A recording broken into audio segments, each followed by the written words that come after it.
All right, guys, welcome back to the channel. Welcome back to the stream. Welcome if you're new. Thank you so much for joining me today, and thank you for waiting patiently as the intro finishes up there. I hope everybody is doing well today. We have quite a few different topics that we're going to be going over and covering over the course of today's show, but the main topic of discussion is exactly what the title and thumbnail read: a new era, so to speak, at PlayStation is kicking off. Technically, it started yesterday, but yeah, we have a new person, a new individual in charge of the entire PlayStation division, and this person is seemingly very different from Jim Ryan, and it remains to be seen what is going to change, and that's kind of what I want to discuss with you guys.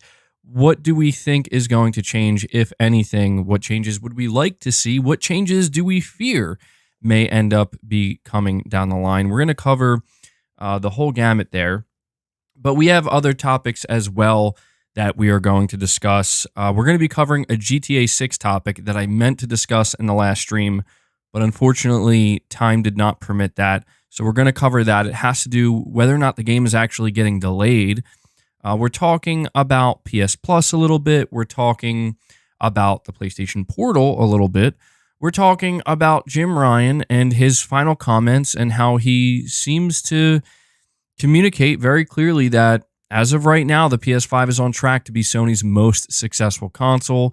And if we have time, we might talk a little bit about Horizon Forbidden West on PC as well. So we have quite a few different topics to talk about. Gaming Survivor says, can we please have a commemorative Jim Ryan emoji? Yeah, I'll look into that, Gaming Survivor. It only feels right. But before we dive into any of these topics, I got to give a shout out to Paul Gunnell, a longtime member. He is getting us started today with the membership gifts. He drops the first membership gift. So Paul, thank you. Thank you so much for that, man. And so, yes, a couple of things before we dive into these topics. First of all, a big thank you and shout out to all of you who view the content. If you're here live, thank you. If you're here later on because you can't catch it live, thank you as well. Hit that like button, guys. We are sitting at 42 likes. We have over 150 people here.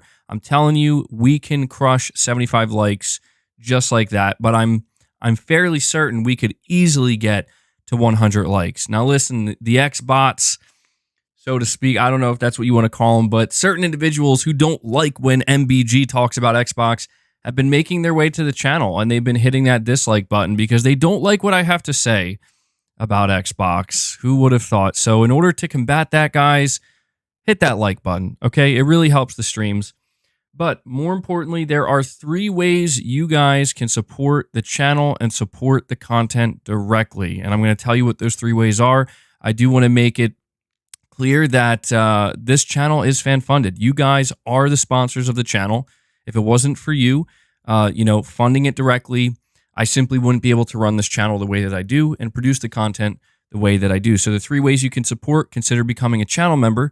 You gain access to some exclusive perks. One perk is the Members Lounge. We should be doing a Members Lounge after today's stream. If you are already a member, consider gifting memberships. It's a big thing we do here. People really appreciate it. They're really thankful when they receive these membership gifts. And as you know, if we hit our goal, right now we have a goal of 25 members, Boss is going to get his snacks, okay? We'll bring Boss in later. We will feed the beast, as you guys like to say. If we go beyond 25 members, if we hit a second goal and hit 50 members, we'll do some reps at the end of the stream as well. This is what we did during the last stream. It was pretty fun. It was a good time. So, yeah. Keep in mind that member goal. And last but certainly not least, consider donating a super chat. It really helps as well. Ask a question, give an opinion, make a statement, all that good stuff. And so, yes, thank you to everybody who supports the channel.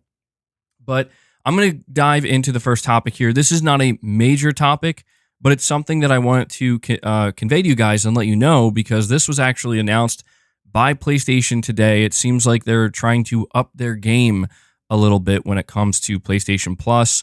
First, we're finding out that Dave the Diver, which I think is an award-winning indie game, although I don't think it's actually an indie game because it's published by like a big publisher, but Dave the Diver is making its way to the PlayStation Plus game catalog on April 16th.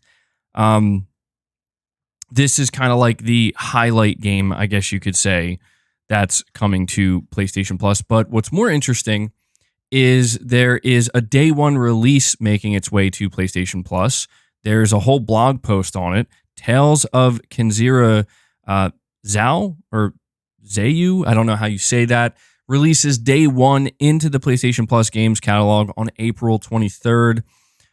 It looks like, I mean, they're saying right here, it's a 2.5D story-driven action exploration game all about facing those emotions and discovering how love gives us the courage to press on after a devastating loss. I think I do remember seeing this game showcased last year. Or I don't know if it was at the Game Awards or if it was at like Summer Games Fest, but I do remember seeing this game. And if you go check out the blog post here, they have some gameplay snippets. It looks pretty good. I think it's actually published. Yeah, it is published by EA. So yeah, for those of you who are subscribed to PlayStation Plus, you know, if you're PlayStation Plus Extra or Premium, you're going to get this day one launch. Well, actually, hold on. I think this is for Essential. I think it's dropping into Essential. Let me double check this. It says here, it's coming to the PlayStation Plus game catalog at launch on April 23rd. Available with PlayStation Plus Extra and Premium memberships. So, okay, yeah, this is only with PlayStation Plus Extra. This is not an Essential game.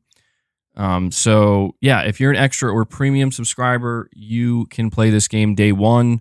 Sony, they haven't been doing this that much, but it seems like when Sony does day one games for PlayStation Plus, it seems like they kind of focus on the indie side of things. I got to be honest, this is definitely not a game that's going to make me run out and say I want to subscribe to PlayStation Plus Extra, but either way, it's nice to see that they're still doing something for it, right? I mean, if they want it to be sustainable and continue to grow it, they're going to have to do that. But I'm going to move on from that, and we're going to talk about this GTA 6 topic.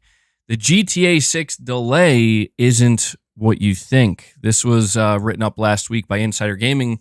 Last week, the gaming world was up in arms when a report from Kotaku claimed that GTA 6 was at risk of being delayed into 2026 due to development allegedly falling behind. This led to Take-Two Interactive shares dropping and panic setting in on social media. So I don't know if you guys saw this, but I did witness this in real time. It was actually quite sad to see. Kotaku, of all places, because, you know, they're definitely the most reliable source, especially when it comes to GTA 6 news, they come out and, you know, they basically say their sources are telling them that the game is behind schedule.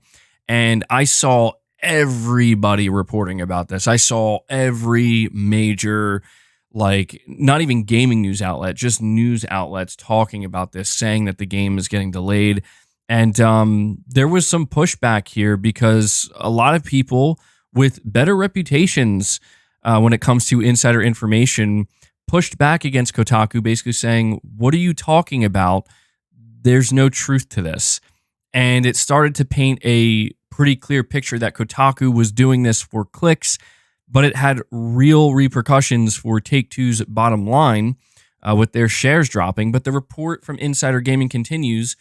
After the Kotaku report went live, I asked around a number of sources close to the game's development. Each one that I spoke to said the game was on schedule and that any suggestion of a GTA 6 delay at this point in development is pure conjecture. 3 days later, the outlet corrected their story by adding that while early 2025 was at one point possible, it is no longer the target for GTA 6's launch. Now, that's the important thing about the misinformation from this Kotaku article.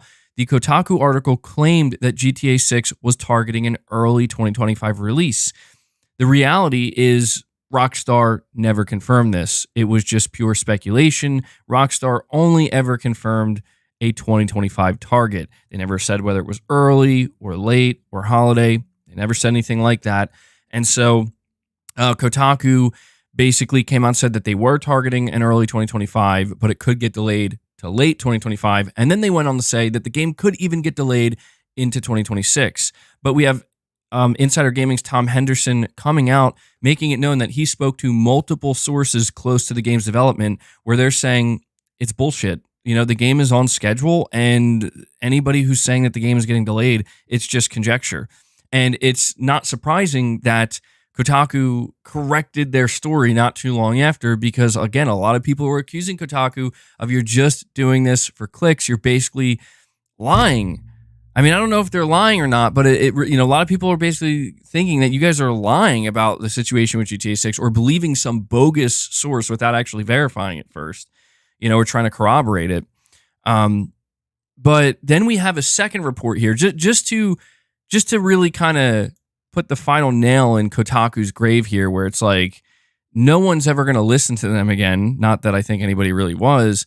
There's another report here. So we have Tom Henderson chiming in with the GTA 6 delay report. Now we have Jason Schreier as well. So the two, I would say, most well-respected, reputable insiders basically debunking this Kotaku report.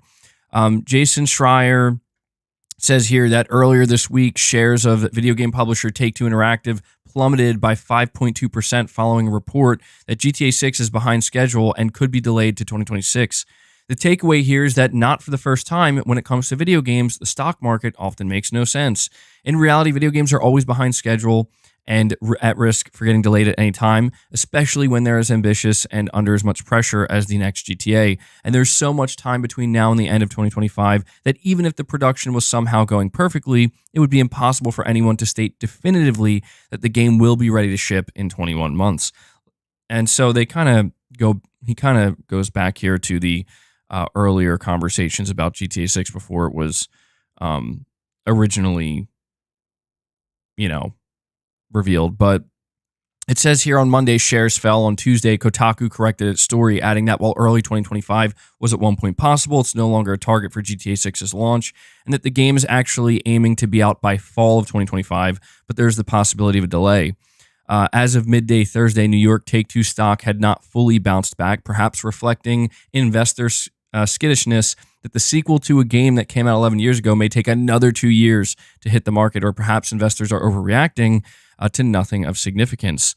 And so this article is pretty long, but if you go on to read the rest of it, basically what Jason Schreier is saying is the reason why Kotaku's report is bullshit is because Kotaku is just simply coming out and stating the blatantly obvious, which is, yes, shocker, GTA 6 could get delayed. In fact, it could even get delayed out of 2025. Oh my God, who could have seen that? But you do have to question the intelligence level of investors, people who are investing into Take-Two Interactive. Imagine pulling your stock because of a Kotaku report that claims the game could get delayed. Holy shit. I don't know who's worse here. I don't know if it's Kotaku or I don't know if it's them. But it's like, yes, this is nothing new. This is literally video game development. This is how it has always been, how it always will be, where games are extremely complex, and especially when you're talking about the massive AAA or quadruple A games like GTA 6, they could get delayed at any time. In fact, I would say most people, truthfully, are absolutely expecting GTA 6 to get delayed at least once. But a lot of people are expecting multiple delays because that's just kind of how this stuff goes. That's how it works. Also, hold on one sec. Forgot to turn my light on there.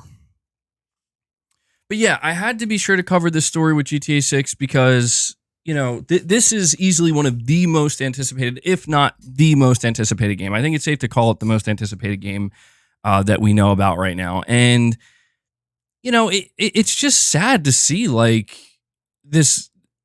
If it's not misreporting, it's just asinine conversation being brought up for no reason. Where it's like, hey, guess what? Did you know GTA 6 could get delayed? Let's make a big deal about it. And then everybody, the reactions from everybody as well is what's annoying, where everybody acts like, gasp, oh my gosh, did you guys hear this? GTA 6 could be behind schedule. It's like, dude, they're trying to literally craft what'll likely be considered the greatest video game ever made, or if not top 3 greatest video games ever made, or the most technically impressive video game ever made. Like, give them some fucking leeway here. If they got to delay the game, let them delay it. We've been waiting long enough. This is why, man. This is why video game publishers don't even probably want to put years on their games because of stuff like this. But yeah, I'm just, to be honest, I was just somewhat surprised to see the reaction that people were giving over this Kotaku report, where it was like, I guess people really are just desperate for clicks, where they're like, hey, let's just report on it, right? Like, even though it's just obvious and everybody knows this and there's nothing new here, but I at least appreciate Tom Henderson coming out saying that he spoke to multiple sources. Like, Tom Henderson straight up reached out to, I would assume to be, Rockstar developers, where they're saying, yeah, the game is on schedule. The game's on schedule. And maybe an early 2025 release. Again, I don't necessarily fault anybody for wanting that, but yeah, maybe that is kind of unrealistic. So I think Kotaku's been dead for a long time. Yeah, Kotaku is done. I think traditional games media has been done, or it's close to being done, because it's just like, it seems like the only way that these traditional gaming outlets can actually get any traction is they have to, they have to poke the beehive, so to speak, or poke the bear, and just make headlines that they know are going to piss people off. It's rage bait. That's what I'm trying to say. It just seems like the only way that they can actually survive is by rage baiting everybody. And it's like, I don't know, man. There's something really wrong where if the only way you can continue to forge any kind of path forward is by making everybody hate you, I feel like you might want to reevaluate, what you're doing, because that to me is not at all the ideal way to go about it. But yeah, that's the story regarding GTA 6 that I meant to cover and talk about with you guys a little bit last week, but time did not permit. GTA 6 is going to be very interesting to hear more about it, right? Like, whenever that, I'm assuming we'll hear or see more of it this year at some point, probably much later in the year. But it's going to be crazy when the first gameplay of GTA 6 drops. And yeah. But I have another topic here that talks about the PlayStation Portal. Just a little update for you guys. Sony Interactive Entertainment quietly rolled out PlayStation Portal System Update 2.0.6, and quite a few players have reported that it drastically improved the video quality for them. The official patch notes don't reveal anything, so it's unclear what exactly Sony has changed here. The official patch notes for the PlayStation Portal Update 2.0.6 contain the standard Sony line: we've improved system software performance and stability. However, players who have been testing the handheld are reporting their findings on Reddit. The video quality and bitrate is day and night different and better, wrote one user. Even in demanding games, you can see all the details in full without pixelation. Another user noted that they tried Final Fantasy VII, Uncharted, Madden, and Guardians of the Galaxy, all of which looked amazing with no issues in picture quality. However, they said that some games still stutter a little bit. On the stuttering front, others echoed similar sentiments, while others said that they didn't notice any changes at all. And so, yeah, I figured I would just kind of let you guys know about this, because Sony is still putting out updates for the PlayStation Portal, and I still haven't used the PlayStation Portal. A lot of you guys have talked to me about your experience with the PlayStation Portal. A lot of you guys saying that it's actually been really good and you're really enjoying it. And so be on the lookout for this PlayStation Portal update. It seems like it is actually improving the performance of it quite a bit. So if you're using a Portal, let me know if you get this update and if it changes anything for you. But moving on to the next topic, we're getting into the meat and potatoes here, people. A new era of PlayStation has begun. The age of Totokism. That's right. Hiroki Totoki has officially taken over PlayStation, and man, this is making people feel a little bit nervous. So let's go over this report from Push Square. Sony President Hiroki Totoki will today step into his new role as PlayStation CEO following Jim Ryan's retirement after more than a 30-year tenure at the company. While retaining his duties across the wider business, Totoki's main objective will be to aid in the search for a true successor to Jim Ryan while defining, quote, the next chapter of PlayStation's future, end quote. Given the temporary nature of Totoki's position, it's not expected the Sony president will make any immediate changes to the PlayStation brand and approach. If he were to, however, Totoki has shared opinions in the past that line up with the current multi-platform initiatives on PC and mobile. Dubbed a bit of a numbers guy, Totoki has said he wants Sony to be aggressive when improving the division's profit margins. Upon the announcement of his retirement last year, Jim Ryan said that the constant travel between Europe, the USA, and Japan became more difficult for him and was one factor in his departure. I will leave having the privilege to work on products that have touched millions of lives across the world. PlayStation will always be a part of my life, and I feel more optimistic than ever about the future of SIE. I want to thank Yoshida-san for placing so much trust in me and being an incredibly sensitive and supportive leader. Sony CEO Kenichiro Yoshida then added, Jim Ryan has been an inspirational leader throughout the entire period, and we already read these statements, so they're just kind of like bringing statements up. But yes, we need to talk about Hiroki Totoki officially taking the reins of the PlayStation brand, because one of two things are about to happen, people, and this is how it's going to go down. It's either going to be that Hiroki Totoki is going to be incredibly hands-off and basically doesn't want to risk ruining anything or changing anything too abruptly or making a huge mistake. He doesn't want to be responsible for that, and he's going to be very hands-off and basically just kind of sit in the background looking at the numbers and keeping track of the money and the flow of it, and basically just ensuring that no one's going over budget and no one's overspending and there aren't just really dumb financial mistakes that are easily avoidable about to go down. That's one way Hiroki Totoki is going to handle this new era of PlayStation until we get the actual new CEO, or it could go in the other direction. And that other direction, I think, is the one that would concern people more. And that is, he could basically come in and say, I'm going to change this, and that. Oh, and we're going to change that too, because this is how we're going to make the most money. And those changes, obviously those changes will be purely driven by finances, by the bottom line, because Hiroki Totoki is the CFO of Sony. He is the numbers guy. He is the money guy. He's not familiar with the entertainment side of Sony. Okay, it's actually very interesting to me that Sony decided to put Hiroki Totoki here, because he doesn't seem like he knows anything about PlayStation, at least when it comes to the actual creative side of it or the fan base side of it. And maybe that's what Sony wants. Maybe Sony feels that, given the situation with Bungie and the volatile nature of AAA game development right now, maybe they feel that he would be the best person in there until they find somebody better. But yeah, and the fact that Hiroki Totoki is the money guy, he knows the money, this could work one of two ways for us. This could either be the greatest thing that ever happened to Sony, or the worst thing, or maybe an inconsequential thing overall where it's like we don't really notice much of a difference. But when I ask the question, what will change? I mean, I'm really wondering what exactly is going to change, because he is an interim CEO, and I lean more towards the side of he's probably not going to do anything major. That's my assumption.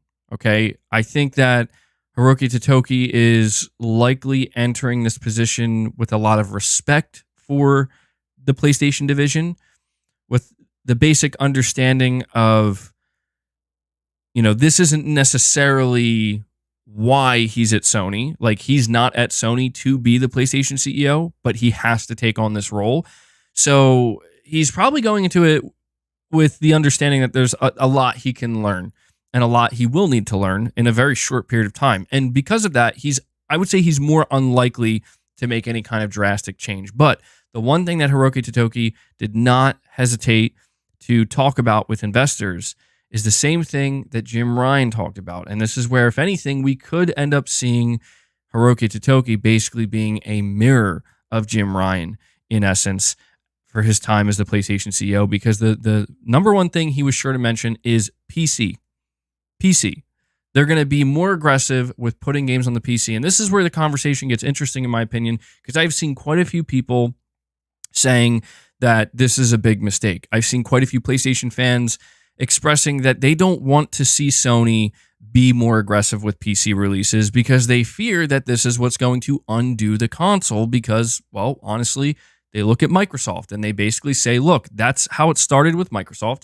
Microsoft started to embrace PC, and then they went all day and date with PC, and they basically decided to treat PC the exact same way they treat their own console, and basically it led to the death of their console or the demise of their console, and the fan base is just, well, I don't know. I mean, there certainly are Xbox fans, I know, because they show up to my channel and they leave dislikes and they leave snarky comments, but they just don't really have anything anymore to kind of hold on to, except for maybe just the Xbox brand itself, you know, like just it's the Xbox brand and that's it, really. And, you know, people are nervous that Hiroki Totoki, being such a numbers guy, like his first statement basically being like, yeah, we're going to get more aggressive with PC. People are thinking that Sony may be running the risk of, no, I don't want to say like destroying their console business because maybe that's a bit like too soon and too aggressive. But if they do actually go in that direction, that, you know, interest in the PS5 will reduce and interest in the PS5 Pro will reduce. And then in turn, if Sony does get that aggressive with PC releases, interest in the PlayStation 6 will potentially erode as well or not be as strong. And, you know, this is a fascinating conversation because I do worry. I have to be honest. Like I'm not. I know a lot of people have been feeling like it's been too much doom and gloom when it comes to the conversation around PlayStation, but I just have to be thoroughly honest in that I absolutely do worry about somebody like Hiroki Totoki and the age of Totokism, what that's going to ultimately look like for PlayStation and PlayStation fans, simply for the fact that his main goal, as he said, is improve profit margins. And I guess what I'm thinking in my head is I just kind of get this feeling that, like, this vibe, if you want to call it that when Hiroki Totoki says this, he's not really keeping the fan base in mind.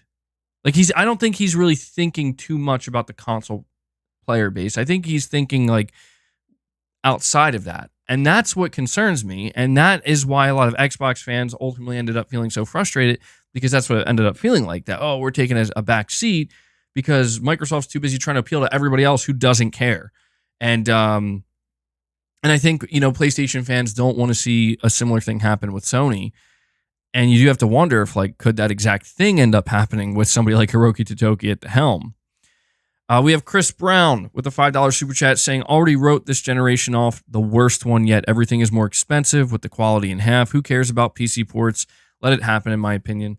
Well, you're definitely not the only one who feels that way, Chris. But I would also say there are also a lot of people who feel the opposite of that. And I think people who feel the way you do, Chris, they have some pretty good reasons to feel that way. It is strange because, like, there's this common sentiment that this generation of consoles has been basically the worst, not just for Sony, but for Microsoft. And it's been like a shit show.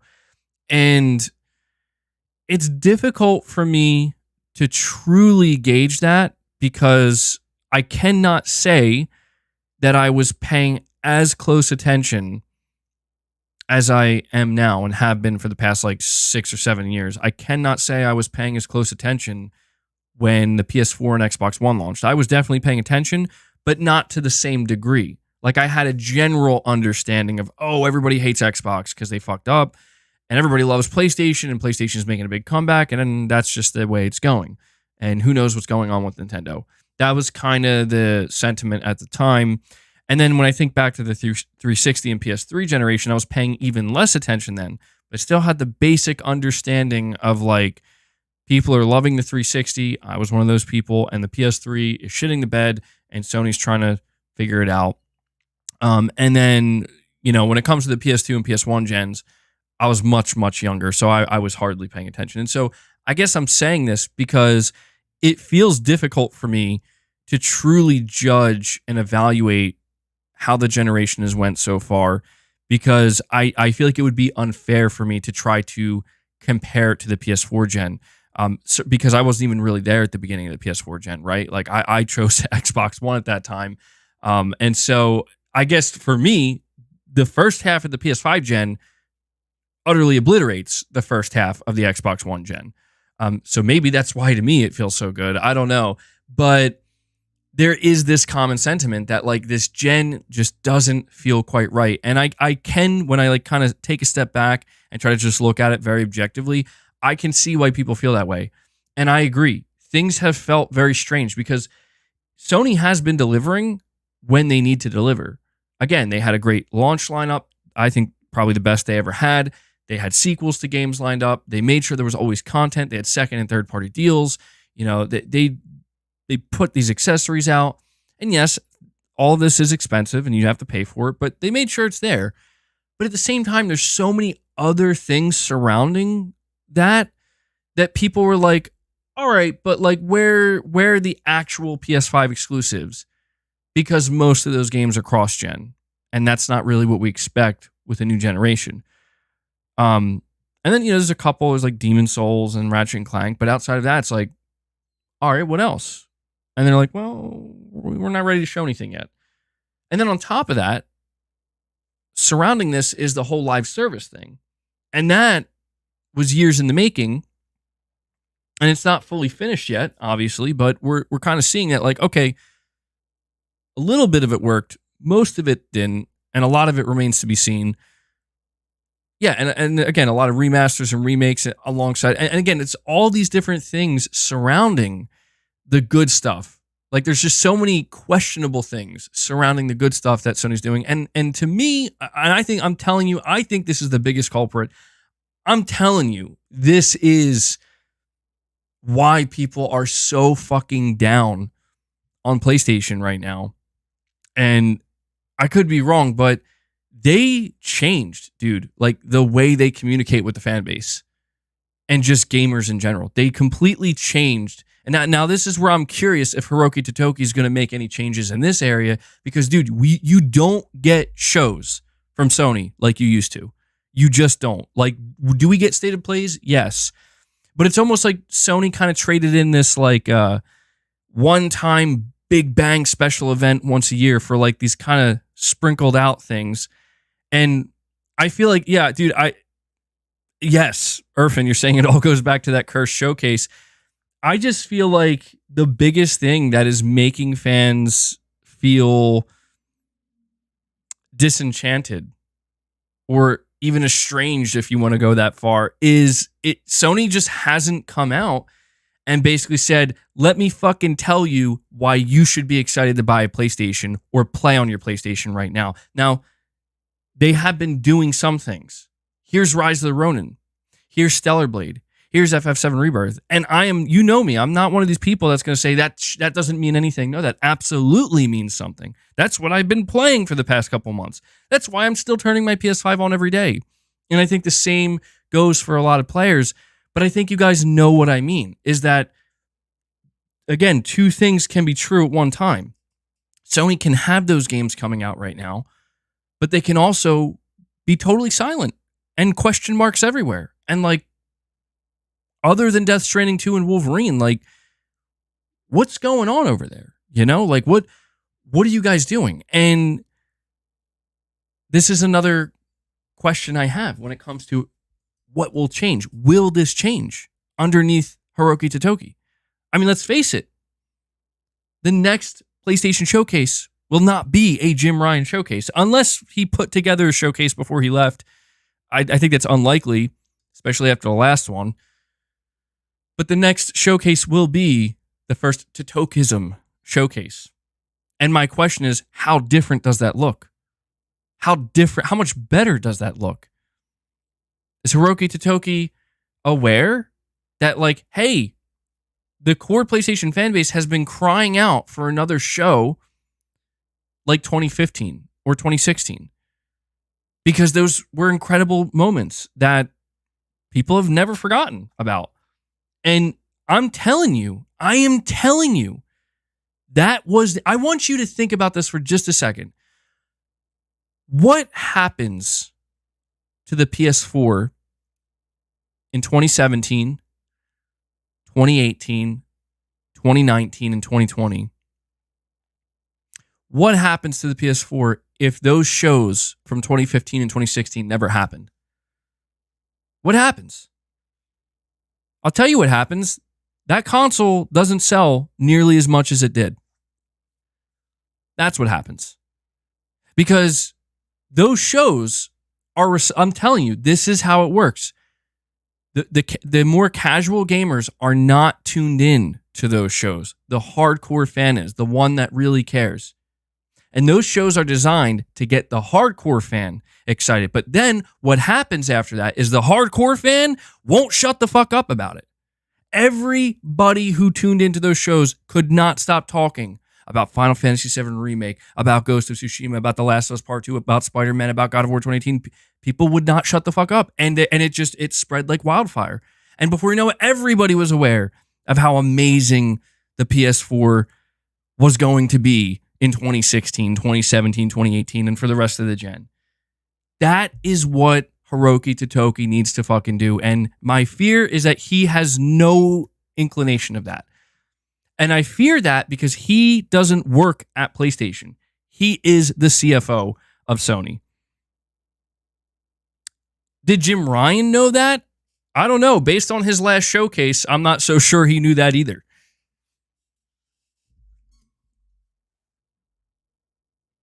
All right, we got Jeff B. Gaming coming in with the super chat saying, MBG, the way the gaming industry has moved has changed since PlayStation left E3. I agree. I think things have changed. And when I talk about Sony putting on a show, I'm not saying necessarily hold a live event, but it's the heart and soul of what a show like that, you could feel it.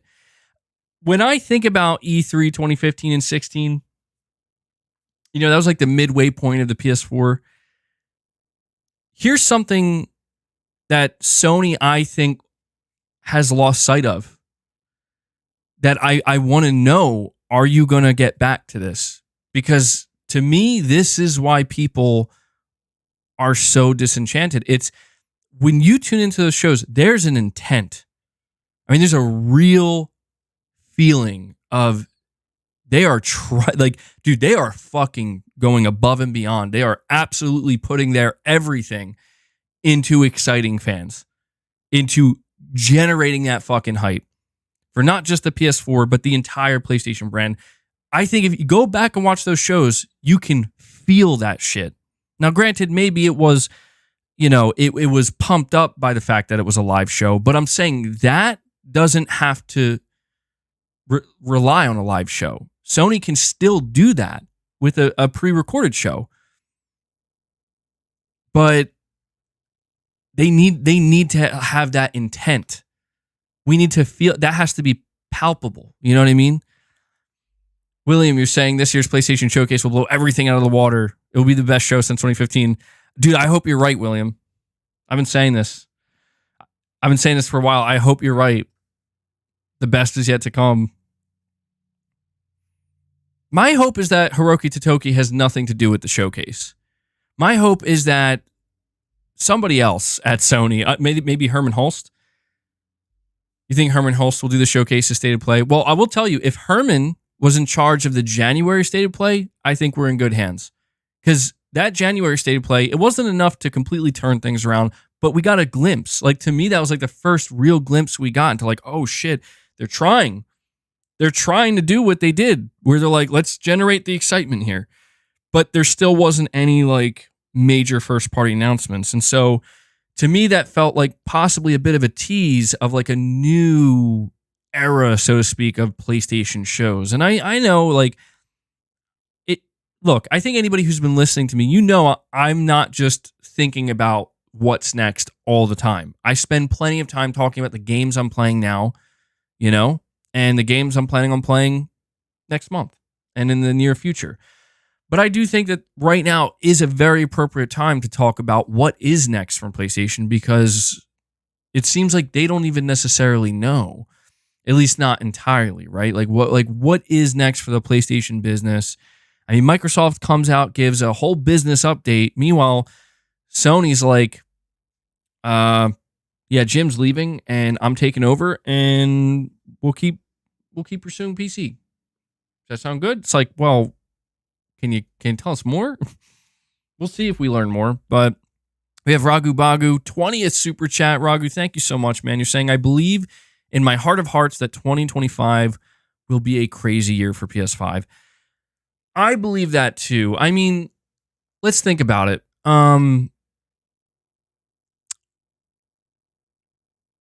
What needs to happen to get Sony back to, I guess you could say, like, to get PlayStation back to the same general sentiment that existed in 2016, 17, and throughout the remainder of that gen? I don't think everything can occur this year, but I think this year can be the beginning, almost like the kickoff, where it's like, look, you got the PS5 Pro. I mean, come on, dude. You have to have some first-party games ready to show. Some, right? Like, it's been too, like, you have to. Not all of them, but some of them. Combine them. Put on an exciting show. Here's something else that's worth noting. Partner games. Third-party exclusives. Do we know of any others outside of Stellar Blade and Silent Hill 2 Remake? Like, I'm trying to think of, like, the next wave, you know? Like, did we learn about any of those? As far as I'm aware, I don't think so. No. I don't think we know about any exclusive partner PlayStation games. I guess Death Stranding 2 would count. I keep forgetting that PlayStation or that Death Stranding 2 is a partner game technically. It doesn't feel like it though, but yeah. Okay, so there's Death Stranding 2 is the latest one we know about, presumably. So we got, well, Metal Gear Solid 3 Remake is multi-plat. But I guess what I'm trying to say is that, like, there's likely a bunch of games that have yet to be revealed that Sony signed deals with that we don't know about yet. Yeah, I want to say, true, Phantom Blade 0. I feel like we need to see more of that.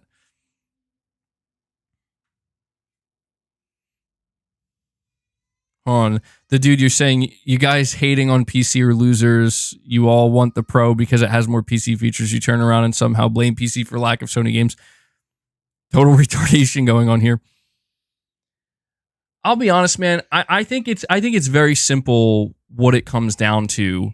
Like, why there's this kind of sentiment within a fan base, like why we don't want the games to go to PC. I'm not saying that I agree fully, but I feel like I can understand. It's just simply that I think it comes from conditioning, dude. Like, think about it. Multiple generations of console, not just PlayStation, but previous consoles from Nintendo, from also Microsoft, and even consoles before those. It's the conditioning of, like, that's just not a thing. You know what I mean? Like PC was viewed as, like, that is competition. Like, we don't want you to go to PC. We want you to buy our console. And that's just how it always has been. Now, granted, the past decade, it has changed, but I think that there's still a lot of people that kind of hang on to that feeling. And I think it is driven mostly by fear, honestly, fear of change, fear. And part of that change could be, will it hurt the console? Could it be the demise of the console? Again, you look at Xbox. Look, man, I think that there are a lot of reasons why the Xbox console is failing. Do I think the sole reason is because their games are on PC? No, I do not.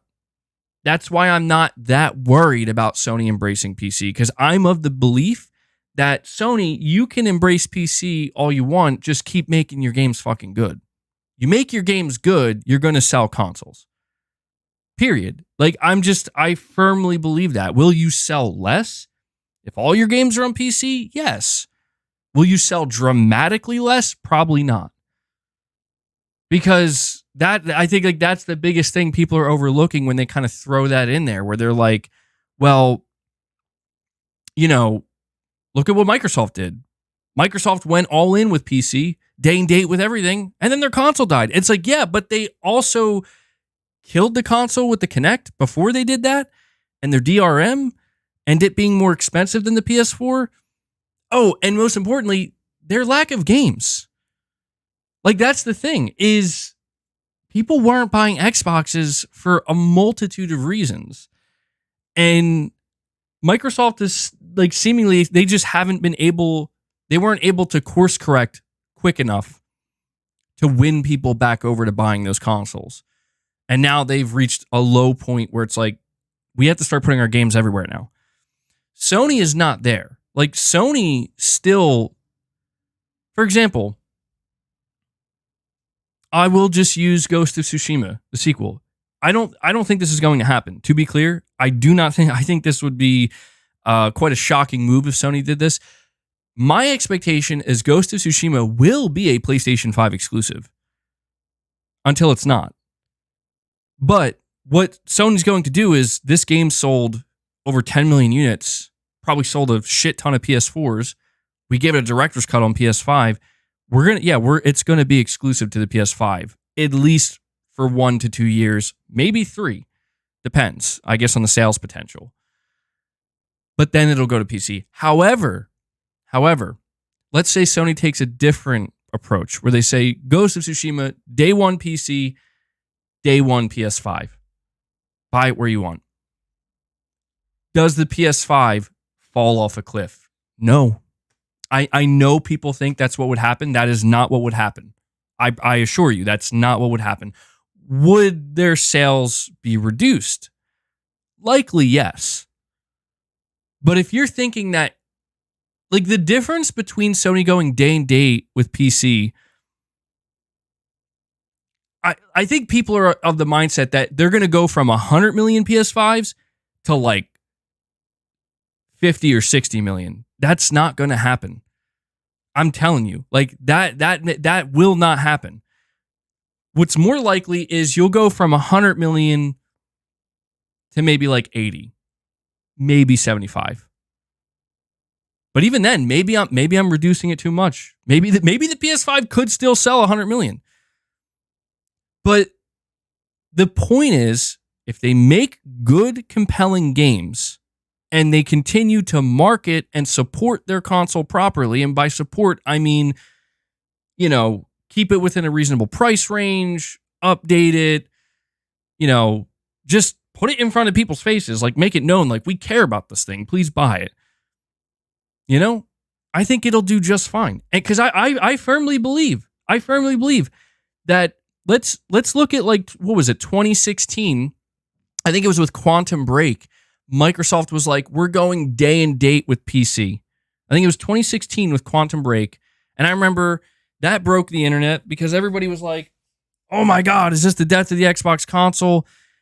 And there were people like arguing that, like, no, it's not going to matter. It's just giving people more options. But I want you to think about it. Think about Microsoft's game output from 2016 to 2020. Think about it. Do you think it was their game output or lack thereof between the years 2016 and 2020? Or do you think it was because they put their games on PC?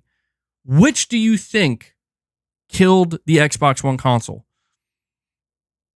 To me, it's very obvious, dude, that, like, not only was Microsoft not producing heavy hitter games or exciting games in 2016, 2017, 2018, 2019, 2020, but during that time where they're not producing big hit games, Sony is fucking murdering with big hit game after big hit game after big hit game. And to be fair, at that time, you could only get it on PS4, of course, but I'm telling you, that's what killed Xbox. People think that them going to PC is what killed the Xbox console. It's not. The Xbox console was already dead, dude. It was. It was. And that's, I'm not saying that to shit on it. I'm just saying, like, they went to PC so quickly and so aggressively because they saw, holy shit, nobody's buying. Like, our console is not doing what we thought it would do. And we need to, like, fix this right now. And when I say dead, I'm being a bit facetious, but you know what I mean. Like it's not able to compete, and it's not nearly as desirable. Were there people during that time who were like, yeah, and that's a good point, Lord County. You're saying they still sold 50 million. I actually say I would say all things considered, that's actually not that bad. Like, when you consider just how fucked the Xbox One was from the start, all the way up until, like the next gen Xbox, I mean, it could have been a lot worse. I'm saying it could have been a lot worse. Like, we've seen consoles that struggle to make it to like 25 or 30 million. I think the Xbox Series X might be in that position, but the point I'm trying to say, and Arnie Vesper, I'm sorry, man, I just noticed I missed your milestone chat. I'll read that in just a second. The point I'm trying to make here is that this conversation surrounding PC, again, I understand why there are so many people that are like, I don't think it's a good idea. And it's because they're afraid. Like, just straight up, I get it. It is fear-driven. It's fear that it's going to hurt the console. It's going to potentially one day kill the console. It's going to make Sony deprioritize the console. PC is going to have everything, and no one's going to, see the point of a console. And if you are somebody who bought and supported the console, you're going to feel like Sony just did all of that and basically said, we don't care. We care more about PC than we care about you. I get all that. But I just don't think that's how it's going to go down, because it doesn't make any sense. Sony is viewing PC as a growth vector, as a way to get more money. If anybody inside of Sony sees PC as more valuable than their own homegrown console customer base, they should be fired, because they are dumb and they don't know what they're doing. But that's the thing. I'm pretty sure nobody there thinks that, because it makes zero sense. It makes zero sense to assume that the people who didn't go out and buy our console are the better customer base that we should be appealing to. The one that we're likely to get more money out of. It is the literal opposite. That is the customer base you are likely to get less money out of, but maybe still some money nonetheless. You're likely to get the most amount of money out of the core fan base or customer base that went out of their way to support your thing. They came to you, not the other way around. That's why I'm saying, like, this idea, this fear that Sony's just going to flip a switch and say, we love PC and PC is the priority. No, it's just not going to work that way. And I see people, like, sometimes they complain that, like, oh, well, PC gets the better features and whatnot. It's like, yeah, but you need to pay to utilize those features. Like if you're paying $500 for PC, good luck. You're very likely not going to be running these games with all these bell and whistle features. You're gonna have to pay for that. You know what I mean? People I think get upset because they see that Nix is optimized for that, but that's literally what they were hired to do. So I just think that people are getting a bit intense in both sides. I think a lot of people come across obnoxious PC players, just like there are obnoxious console players, obnoxious gamers who, I don't know, they just try to make it seem like if you play on a console, like, there's something wrong with you. But then there's like other people that make it seem like if you play on PC, there's something wrong with you. It's like, in reality, at this point in time, it should be clear, like, people just go to what they prefer for their own reasons, and there's not really anything you can do about that. Are there things that Sony can do about that? Yes, but not you as an individual.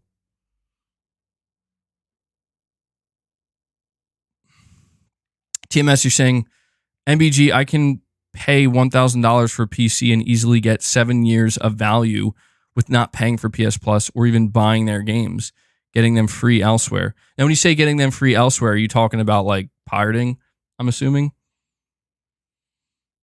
Well, to be honest, TMS, like, that right there is assuming I'm reading what you're saying correctly, and you're talking about pirating, like torrent sites. Well, and this isn't.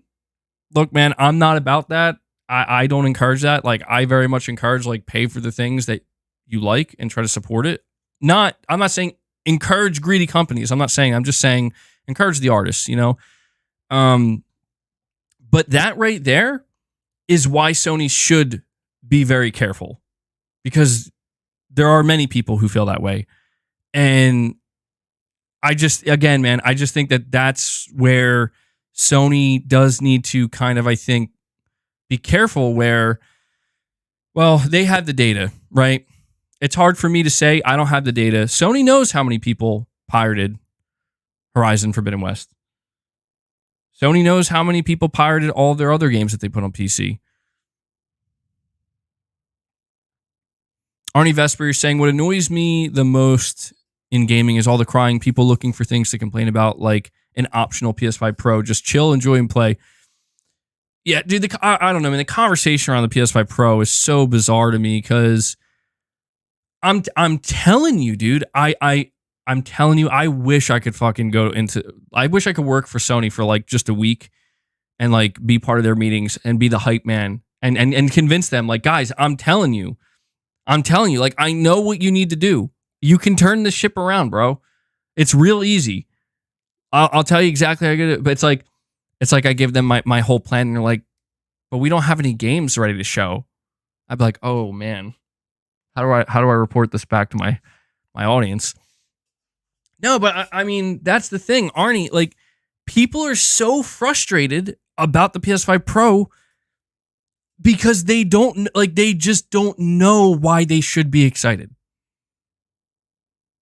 I'm telling you, there are a lot of people like you and me that we understand the point of a PS5 Pro. We understand the point of this console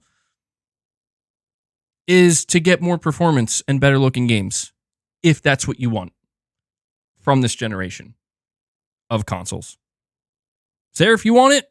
If not, no big deal. You're not really missing out on that much, right? You're still going to get the same basic general experience on the base PS5. But a lot of people, when they hear about stuff like this, of a $500 or $600 PS5 Pro, I bought a PS5. What's the point? Why? So, and that's the thing, is like, this is why I've said so many times, it is Sony's job, dude. Like, it is their task to convince people.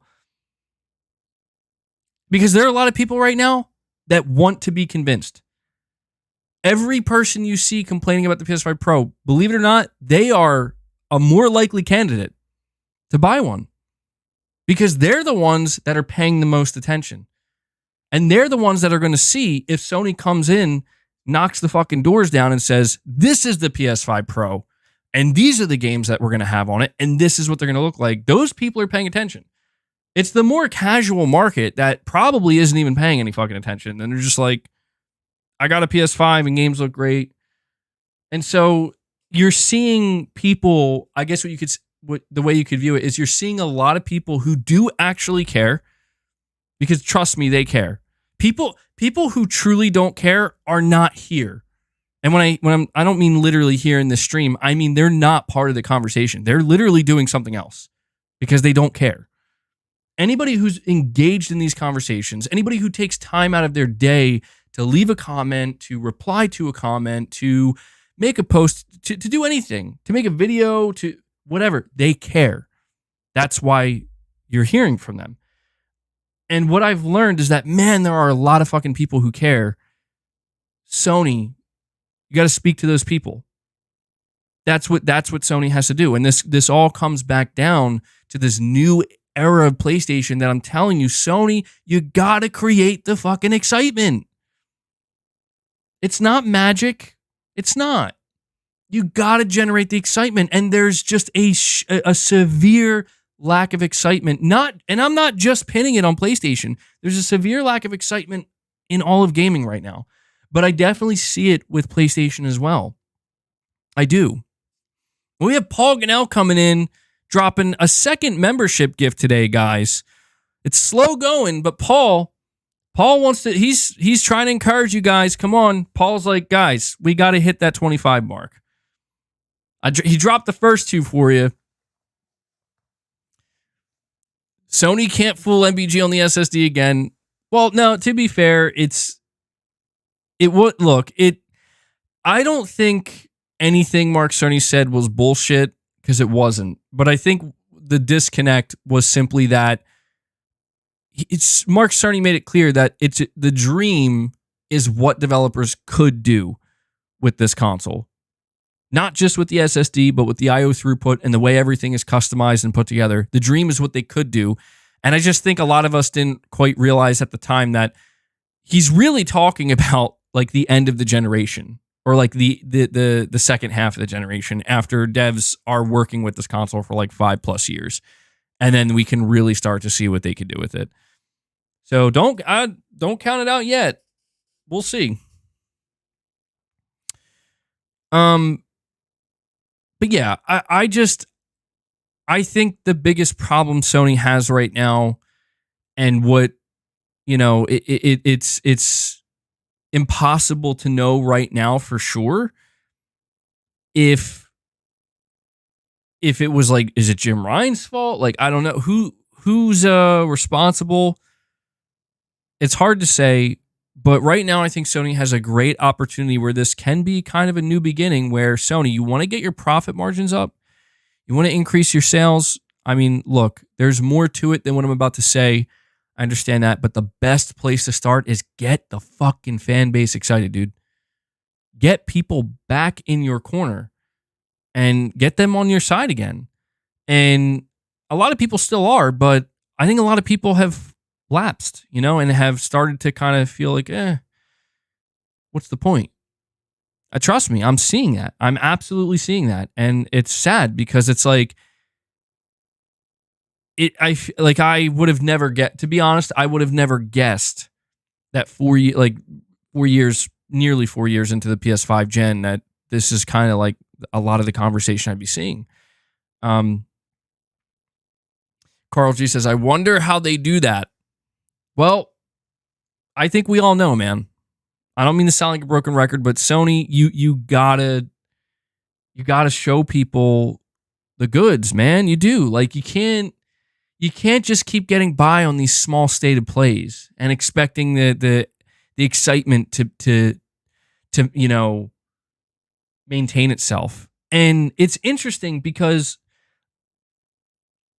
I almost wonder if COVID really even fucked up the way Sony views the way the PS5 was performing. Because last year, in 2023, we saw the most insane sales spikes that I think we've ever seen. Where I remember we were reporting that, like, the PS5 sold like 300% more in like February 2023 than it did February 2022. And we just kept seeing month over month, there was just these massive, massive, massive sales spikes. And to me, it was incredibly obvious why that was. It's like, that's pent up demand. Like, that's 2 years worth of people not being able to buy a PS5. Now they can, and so they are. But that's over now. Like, the PS5 is very widely available. And here's why I think Sony may have actually overestimated the overall interest in the PS5. It's because their sales goal was maybe way too aggressive, where they're like, we're going to sell 25 million units in a fiscal year, which would by far and away be a new record. Like, that's never been achieved before. And we found out like a month or two ago that, we're not hitting that number. And they had to reduce it down to like 20 million or 21. And we don't know if they're going to hit that number. We don't know if Sony's going to hit 20 million or not. And it's going to look even worse if they don't. It's not bad. To be clear, it's not bad. And that's the problem, is people think that them selling like 18 or 19 million PS5s in a fiscal year is bad. That's not bad.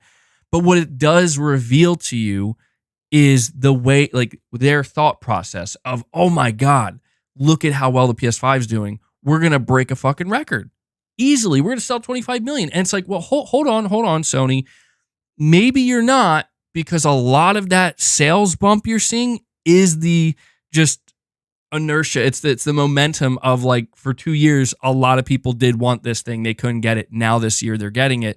But once everybody gets it, now you're right back to where you were from the beginning, which is you got to go convince them. And that's why I'm saying there's all these different things surrounding the PS brand, unfortunately, that have frankly convinced people not to buy the console. Do you know the amount of people I've seen this generation that have said like, can I just keep my PS4? And the answer is like, probably, yeah.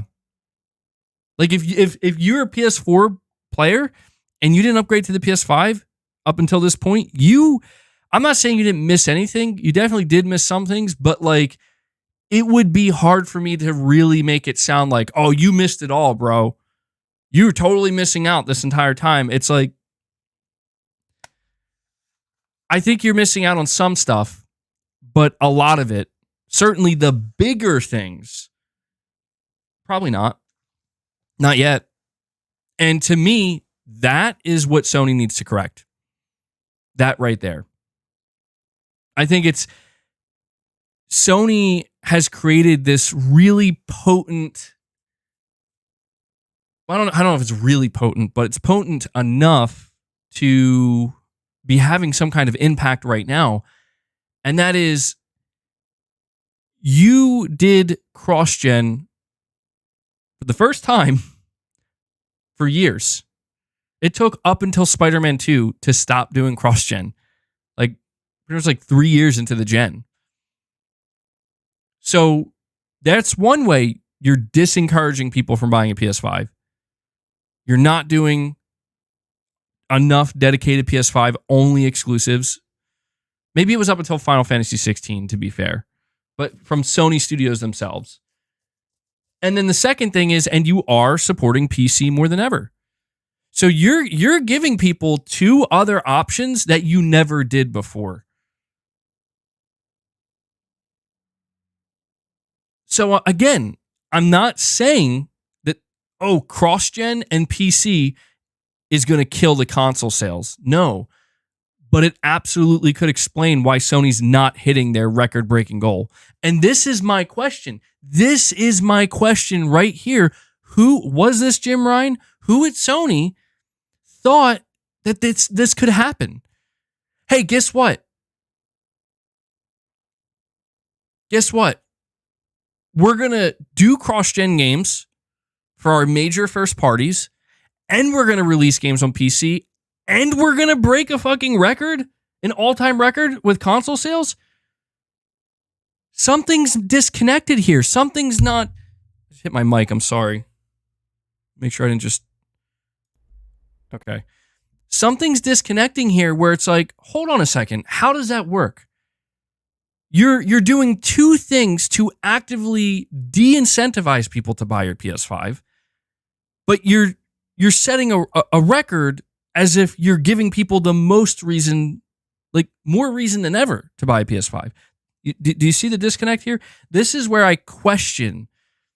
It's not doom and gloom. It's just genuinely questioning Sony and their executive suite and the people who are making these decisions where it's like, why didn't you guys see that? Like, I can see that. I don't work for Sony. I don't have a business degree. I can see, like, you're doing two things to de-incentivize people to buy PS5s, but you're setting an all-time record.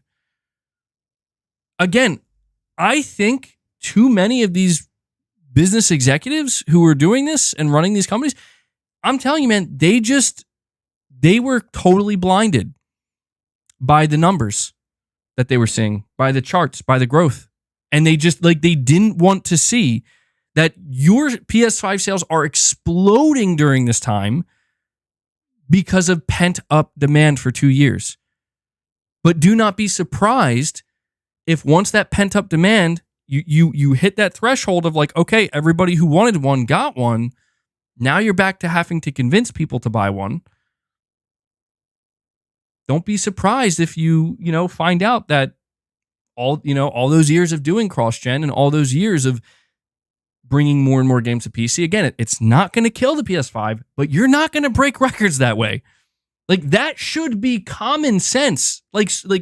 I mean, in your face, obvious. Like, you're not going to break records. You know how you break records? By having that type of pent-up demand and bombarding the console with PS5-only titles that are not going to PC.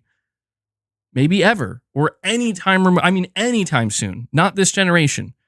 That's how you break a record.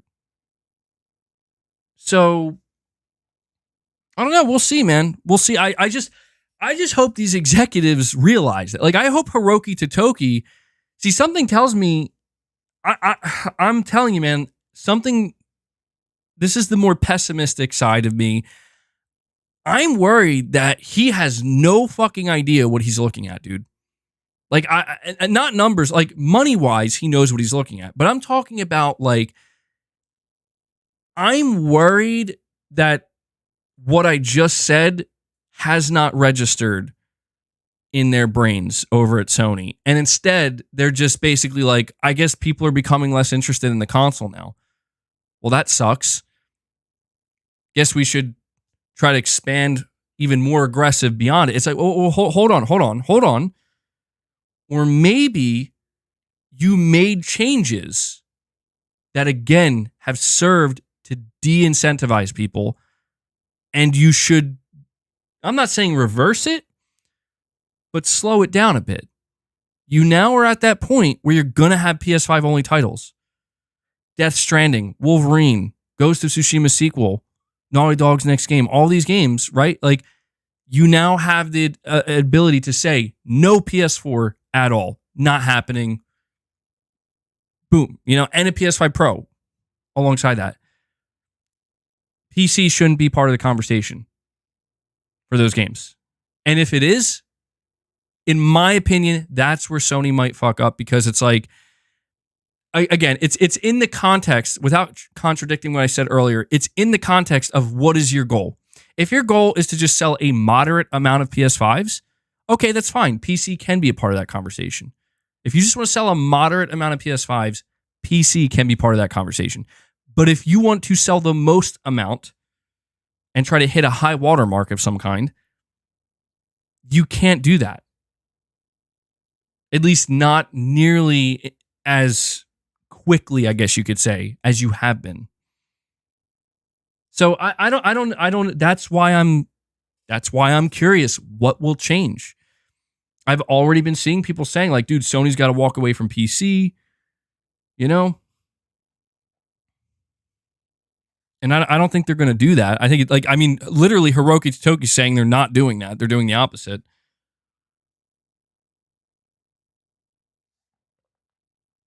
I will say, though, putting the PS5 sales aside, like, in terms of talking about records and, hitting a high watermark, putting that stuff aside, I am still a firm believer, as I said earlier, that if Sony delivers great games, they will sell their consoles. They'll sell their games and they'll sell their consoles. I do believe that. I think the games, no matter what, are the driving force at the end of the day, regardless of how flexible Sony may end up being. Yeah, I know, Irfan. I'm not trying to, trust me, Hiroki Totoki is clearly not a dumb person. Like, he is a very smart businessman. He knows what to do in terms of how to run a business. But I just worry that, it's like one of these things where I just feel that running Sony's money as a whole versus, walking into a high-level position in gaming, I mean, again, I feel like there has to be there are differences. There has to be. It's just a different beast, and it has different rules, so to speak, or different expectations, or just different ways that things are done. And so again, that's why I'm assuming this new age of PlayStation, maybe it actually hasn't begun yet. I say in my title, a new era begins, or maybe it's a new era will begin in 3 months, in 6 months, next year. Maybe the new era doesn't actually begin until the new CEO steps in, and we don't know when that's going to be. Cabono says, MBG, don't feel bad. I don't have a degree either. Well, you can't call me an armchair businessman because I don't have any armrests. So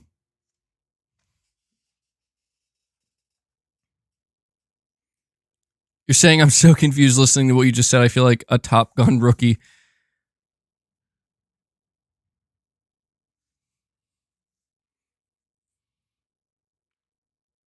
We need a showcase first to make us believe the new era will begin. I agree.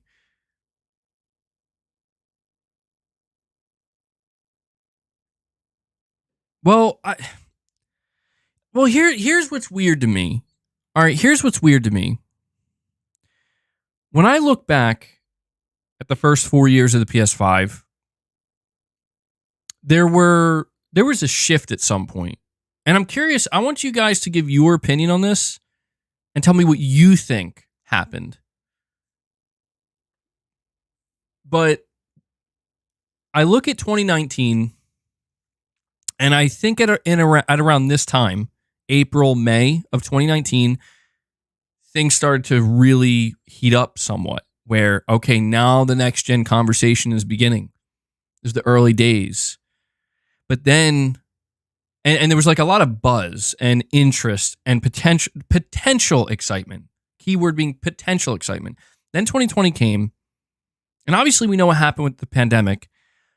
But in 2020, I remember right around the time the pandemic was in full swing and the lockdowns happened in March, April, things fucking exploded. You're saying no armrests, you are psychotic for that. It actually, I think it helps me a little bit. I don't know. Just let my arms hang, Better blood flow. I don't know. There's no rhyme or reason. But around 2020, things exploded. The potential for excitement was fully realized, and then some. The potential for excitement was on steroids. It was excitement and hype on steroids. And next gen, if there's one thing that I firmly do believe, is that the PS5 was going to succeed no matter what, just based off of inertia. Just based off of people are excited and they're going to buy this console for the first year, for the first 2 years, no doubt about it. But obviously, not everybody could get their hands on it. And then in 2021, I noticed that the excitement died a lot. And to me, and here's where I wasn't sure if I was reading the room correctly. Maybe I was, maybe I wasn't. But something I remember is from the time Sony announced the PS5 all the way up until December, right? So I guess between like May and June of 2020 up until December 2020, I had never seen that level of excitement or interest in a console ever. Now, granted, I wasn't paying as close attention back in the day, but this was like, I was looking around, I'm like, this is abnormal for sure. And I was convinced. I'm like, this console is going to fucking destroy the PS2. I'm like, I've never seen, like, this is insane. It's like a fucking volcano about to erupt. But then something totally shifted in 2021. And it was like that hype and excitement was cut down to like half. And here's what I thought. I thought that's because of the shortage. Like that has to be because of the shortage, right? Like you're talking about millions and millions of people who would have bought a PS5, but they were told you cannot because it's not there to buy. Sorry. Now, the question I have, because from 2021 onward, the hype was kind of had a steady state. Same amount of hype in 2021 going into 2022, maybe a little bit more hype in 2022 because you got like God of War Ragnarok and Horizon and GT. But then in 2023, I think the shift occurred in May. I do. I think in early 2023, people were starting to feel a little bit disenchanted where they're like, okay, Sony's relying mostly on third parties, and that's fine. People who wanted PS5s a year ago are now buying, or 2 years ago are now buying them. Forspoken didn't really do much. The Horizon DLC is nice, but people by that point were definitely like, all right, what's next? And then I think Sony gave the showcase and they were like, this is what's next. And everybody was like, what? And I think from that point forward, things just really took a downshift. But the question I have, kind of reflecting on all this, and Michael, I'm going to read your super chat in 1 second. The question I have simply is, did the hype that was generated for the PS5 from the first showcase in June all the way till December to around the, close to the time it launched, why was it cut in half as soon as we entered 2021? Was it because of the shortage? Or was it because it was actually the lockdown and there were basically millions of people who felt like they were interested in it because they didn't really have anything else to do, but as soon as they had something else to do, they realized, I'm actually not that interested in this. That's my question. Because if the answer to that question is no, there was actually that amount of hype and excitement and interest, but the shortage killed it. The shortage fucking killed it. If that's true, I think Sony should put, and again, there's no way to know this for sure, but if that is in fact the reason, Sony needs to basically do it again with the PlayStation 6. Because if that's true, the PlayStation 6 will ultimately be what the PS5 was supposed to be, if that makes sense. But hopefully with no pandemic. However, if that's not true, if it turns out that that hype and excitement for the PS5 was kind of cut in half somewhat, it was actually because of the lockdowns and the pandemic, then that means that,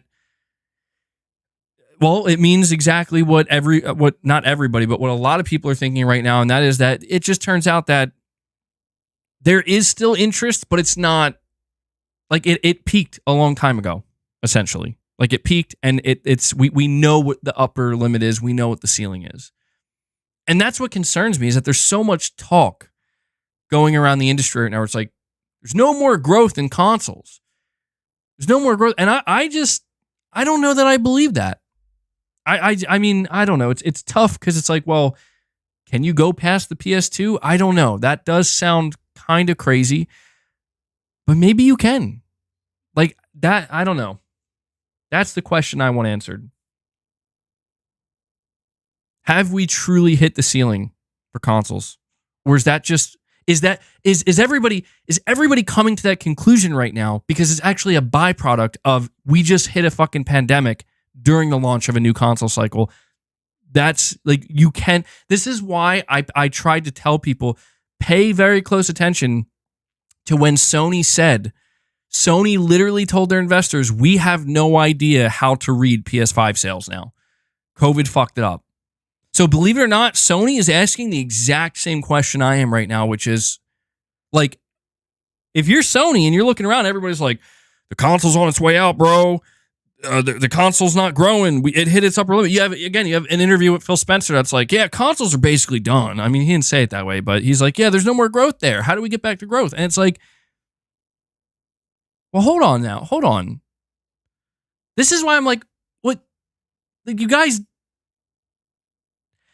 this is why I mentioned what I said earlier, because it's like, is it that console growth is done? Or is it that there was like literally a string of specific things to convince people not to buy a console? Because, by the way, I mentioned cross-gen games. I mentioned PC. However, I didn't mention, and by the way, you just hyped people up to the next dimension for the fucking PS5 to then, and I'm not blaming Sony, it's not their fault, but to then have to turn and tell them, and you can't buy it. Sorry. People got tired of waiting, bro. I am convinced the reason why Sony thought, because I'm thinking about it more now, maybe the reason why Sony thought they were going to hit 25 million units and break a record is because they were like, we saw that. Like, we saw how many people wanted the PS5. And so now that it's available, over to like practically 3 years later, they're going to come by. It's like, dude, I think a lot of people would have bought your PS5, but they walked away because they got tired of waiting. I really think that. Michael, sorry to keep you waiting, bud. You're saying here, I agree with you 100%. I think the problem is also just relying on sequels. Everyone has already played Spider-Man and God of War before. More of the same. Yeah, I think that played a part of it. I don't think that played as big of a part, though, as some people make it sound. And the reason why I say this is because, again, I was here for the whole thing, dude. I have not missed a beat. Anybody who's been following my channel for at least 5 years or 4 years now, you know, dude, I have been covering PlayStation. I've been on top of everything. I assure you, no one was complaining in 2020, 2021, or 2022 about them being sequels. No one cared that Horizon Forbidden West was a sequel. Nobody cared that God of War Ragnarok was a sequel. Nobody cared that GT7 was a sequel. And the reason, and I'll tell you, what everybody was complaining about was why the fuck are they cross-gen? That was the complaint. And that complaint transformed into, well, why are they sequels as well? And the reason why it transformed into that is because, well, think about it. Sony hasn't really announced anything, like you're saying, like a lot of new IPs. So it basically, the problem essentially compounded. The problem went from, well, the games themselves are not the issue. It's the fact that they're cross-gen. And what was supposed to happen is, okay, here are the new games that are not cross-gen, that are also not sequels. And that hasn't happened yet, probably because they're still in the works. So then the problem, you know, it didn't compound. It just transformed.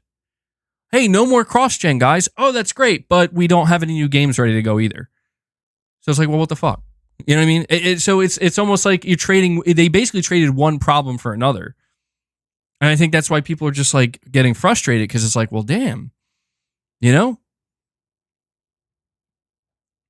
I mean, think about it. Think about this, right? Like, people went from complaining they're cross-gen, then they went to complaining that they're all sequels, we're not getting new games. And then the last thing Sony came out and said a couple months ago is we don't have any sequels or major franchise games coming out this year. And I think that just made people go, you know? And I think a lot of that's where it comes from, where it's like, yeah, I gotta admit, like, that's a bad look, Sony. Like, you went from, sorry, no cross-gen, or no, sorry, we have to do cross-gen, to, all right, here are the games, and they're all mostly sequels, not all of them, but most of them, to, and now that we're PS5 only, we don't really have anything ready to go for you this year, sorry. Nothing major. I think that 1, 2, 3, again, I know it's all sounds doom and gloom. I'm not trying to make it sound so doom and gloom. I'm saying I think that this is why there's some consternation out there. I think that's how some people see it, right? Where it's like, so we went from no true exclusives to, you know, PC support and mostly sequels, to now we're finally past that phase and we can expect PS5 only games, but now they're not ready and there's nothing new announced that's coming anytime soon. I when I see it that way, like in that order, I can actually very clearly see like why people are like just kind of either, if not frustrated, just like, why should I be excited? I get that. I understand. Like, yeah, great point. Like, I mean, I thought those games were great, but they've come and they've went. And that's not a problem. That's normal. You know, it would be kind of weird if we were just still sitting here hyping up God of War Ragnarok. We did when it was here, and we talked about it for a while, and we all enjoyed it. I platinumed it. But I'm telling you, man, like, it all comes back down to the same thing. It comes back down to the same thing. I think Sony has Sony has an opportunity in front of them that if they play their cards just right, I think they can they can, without sounding overly dramatic about it, right now, everyone or the majority of people and the games media and anybody who talks about the stuff, the majority of people are convinced that consoles have, the golden age is over and the ceiling has been reached, and every company has to expand now because there's no more people to sell consoles to. The market isn't growing. Everybody, that is the conversation right now. And what frustrates me about this conversation is that nothing is growing. Really. So that's why I think that's a little bit unfair, but it doesn't change the fact that that's what people are saying. So what I think is that Sony can come out here, and if they play their cards just right, they can completely turn that conversation around and prove, I don't want to say everybody wrong, but just prove that actually no, that's not the case. And it's not just Sony, it's Nintendo as well. Sony and Nintendo in the next 12 months have, I would say, arguably the greatest opportunity they're ever going to have, because I don't want to say it's like make or break, this is it, the final moment, but like things are changing and people need to know if consoles are coming to an end or not. Like if this is not coming to an end is like they're not going to be made, but like is the golden age over or is there still more?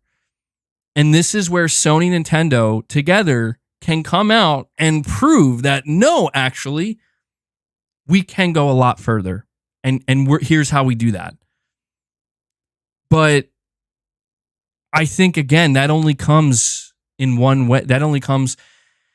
Let me put it to you this way, and I'll read these super chats because I feel like I'm kind of getting all over the place. But let me put it to you this way. If Sony can capture... and this might not be possible, to be clear. It might not be possible. But if Sony can generate... Hold on. Before I make the statement, I want to ask you guys this question. Thinking about E3 2015, E3 2016, and then thinking about the 2020 Future of Gaming PS5 showcase, which had more hype and excitement? Would you say that was equal hype and excitement? Would you say E3 2015-16 had more excitement? Would you say the PS5 Future of Gaming showcase had more excitement? What would you say here? Before I continue this. Do a poll? I should do a poll. Actually, I think I will. Because I'm actually very curious what you guys think about this.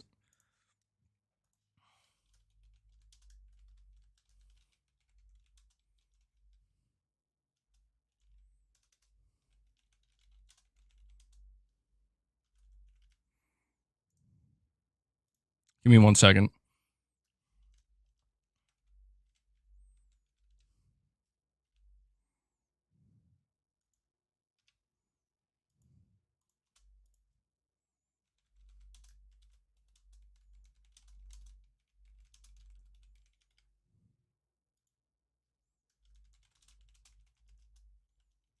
All right. Here we go. I want you guys to vote on this because I'm assuming you guys saw E3 2015, E3 2016, and this 2020 showcase. I have a reason I'm asking this. And while you guys vote on that, I'm going to read these super chats. Bossman Davey 1980 says, dude, the interest is dying because Sony keeps giving us crappy showcases and keeping us in the dark regarding first-party titles, i.e. Concord. Yeah, I mean, dude, it's hard to argue with that, Bossman Davey, because it's like Concord's literally supposed to come out this year, and it's like, what the fuck is this game, dude? We have seen literally no gameplay, not an ounce of gameplay. We saw a jiggle burger. We saw a burger with jiggle physics in space. That's what we got. That's Concord. I don't know what the hell this game is. The developers haven't even talked about it. So it's like, yeah, it's hard for me to argue that, but I hope you are right, boss man. Do you know why I hope you're right? Because that to me is what makes sense. Like, oh yes, of course, people are not interested and they're losing interest because they don't have a reason to be interested. Right? That's better than the other side of the coin where people are saying that, no, people aren't interested because Gen Z and shit and people have moved on and they just don't care about the stuff anymore. It's like, I don't think so. Like, I think they just need a reason to care about it. And that's all we're basic. Dude, look, I am the hardcore fan, right? I'm sitting here asking Sony, please get me excited again. Like, I still am excited in general for PlayStation, but Sony, please, come on. Like, let's go. Let's get a move on. And if I'm asking that, I'm the person who's buying everything from them, or almost everything. And I'm the person who's playing on my PS5 every day. I'm literally playing games that they did, hype up a while ago and deliver. But, it is just, it's a situation where it's like, I don't know anything beyond that. Physant will save us. Ragu Bagu, sorry. You're saying here, is lack of growth just the market correcting from COVID? That's what I'm saying, man. It's not just that, though. See, here's the thing. It is the market correcting from COVID, but part of that is also everything's expensive as fuck now, dude. Like, buying groceries now in 2024 versus buying them in 2020 and 2021, it's like, dude, it's like quadrupled in price in some instances. So it's not even that it's not even we can just blame COVID. It's COVID. It's what COVID did to the economy. It's where the economy is now. And I mean, that is a huge factor at play here, unfortunately. And that's something that even Sony can't do anything about that either. And you know what the craziest shit is? Microsoft tried to appeal to that by being like, yo, we're the best deal in gaming. We're the best value in gaming. Just pay $10 a month. And even that isn't doing it for people. So I'm thinking it's all of these things. It's like this whole time we were kind of watching all these different vehicles converging in the same intersection at the same time, but they didn't make contact yet. We knew it was coming. We could all see it clear as day. Some people didn't see it at all, but those who were paying attention could clearly see, like, and I'm not saying I was one of those people. I'm just saying there were those who were like, this is going to crash, dude. It's going to crash hard. And when it does, it's going to be big and it's not going to be pretty. I think it's COVID. It's the greed that took over during COVID because things were artificially inflated and everybody's like more. The sky's the limit till you realize it's not. You're coming back down from that high. I think it's the economy and how fucked the economy is because of COVID and decisions that were made during COVID. And I think it's that, and also game development. I think that, there is, if not a lack of innovation, just a lot of the same stuff being kind of not necessarily even recycled, but a lot of chasing of the trends. A lot of, we need that too. It's like, no, you don't. You don't. Make your own thing. You'll find more success. And too many stubborn executives and stubborn dev teams be like, no, we need to chase that thing. It's like, okay, go chase that thing. And when it fails, don't be surprised. Because it's just like we said with looking at Helldivers. Helldivers wasn't chasing shit. Success. Even looking at Power World. Power World wasn't chasing anything. It was just like, well, nobody did this thing that people might like. Pokemon with guns. Let's see what happens. And it made them all rich. Who would have thought? Don't just chase Pokemon. Chase Pokemon and question mark. Start combining shit. See what sticks. Don't just look at what they're doing and say, we should do that too. Because you know what's sad? I saw, apparently there's already Power World clones greenlit. I forget which company. There's a company out there that's now making a Power World clone. And it's like, oh my God. Like, when are they going to learn? When are they going to learn? And then you got the mobile market. You know, this is why all these companies are like, we got to chase mobile. We got to chase mobile. Yeah, I don't blame you. You're going to chase mobile because, dude, look at a lot of those mobile games and look at the fucking money they're raking in, because look at who they're appealing to. They're not appealing to people who care about the art. And no offense if you play mobile games, but come on. I mean, most mobile games are not made with any type of passion. Most mobile games, in fact, I feel confident saying no mobile games are pushing the industry forward. They're there to make money. Like, just very much in your face, they're there to make money and just give you like 10 minutes of fun, and then you move on. And then maybe you come back. You know, they're not meant to be taken seriously 99% of the times. And yeah, clone of a clone. It's a clone. It's like the Sixth Day. Anybody see that Arnold movie? I believe Arnold's famous quote from his big box office smash hit, The Sixth Day, was, "Why don't you go clone yourself so you can go fuck yourself?" Arnold Schwarzenegger, what year did that movie come out? 1998? I don't know, or 97? I don't know. I don't know the year that movie came out. Cloneception.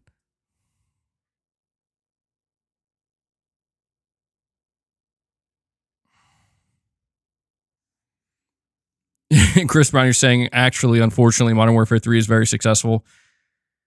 You know what's crazy, dude? Not to completely shift gears here for a minute, but I'm genuinely very excited for this year's Call of Duty. And you know why? Because, well, number one, it's Treyarch. I think Treyarch has always made the better Call of Duties. I'm a Treyarch fan. Number two, it's based in the Black Ops universe. Specifically, it's following Black Ops Cold War. I liked Black Ops Cold War, dude.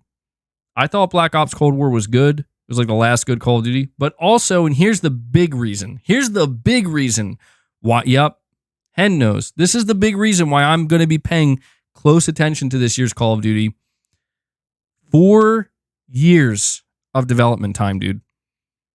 That's unheard of for any Call of Duty.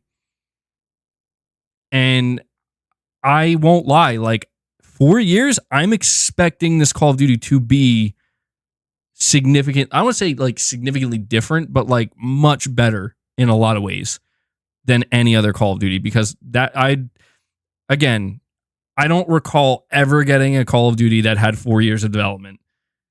Ever. Let alone from Treyarch, which I think is the more talented team. So bring it on. After that, though, fuck if I know. That may be the final Call of Duty for me. We got Exley Get Some Trismegistus. It's been slow rolling today, but Exley says, I'm going to keep this membership train alive. I'm reviving it. He drops 5 memberships for you guys. Exley. Get some! Get some! Trismegistus does it. Thank you so much, man. Brings us up to 7 members on the day. Guys, come on. Are we going to hit this goal or not? 25 members. If we hit the goal, I'll bring Boston. We'll give him his snacks. Don't you guys want to feed the beast? Let's do it. We could do it. I know we could do it. I know you guys have it in you. But yeah, I'm curious to see this year's Call of Duty. It'll be fascinating. Exley's hype. Did you hear, by the way, they increased the level cap in Helldivers 2 to 150. Holy shit, dude. The level cap was 50. They increased it by 100 levels. So if you're looking to max out your level on Helldivers, you got quite a ways to go. No, dude, actually to 150, not 80. 150. Yeah. They weren't playing around. I wasn't expecting that. I thought at most they would increase it to 100.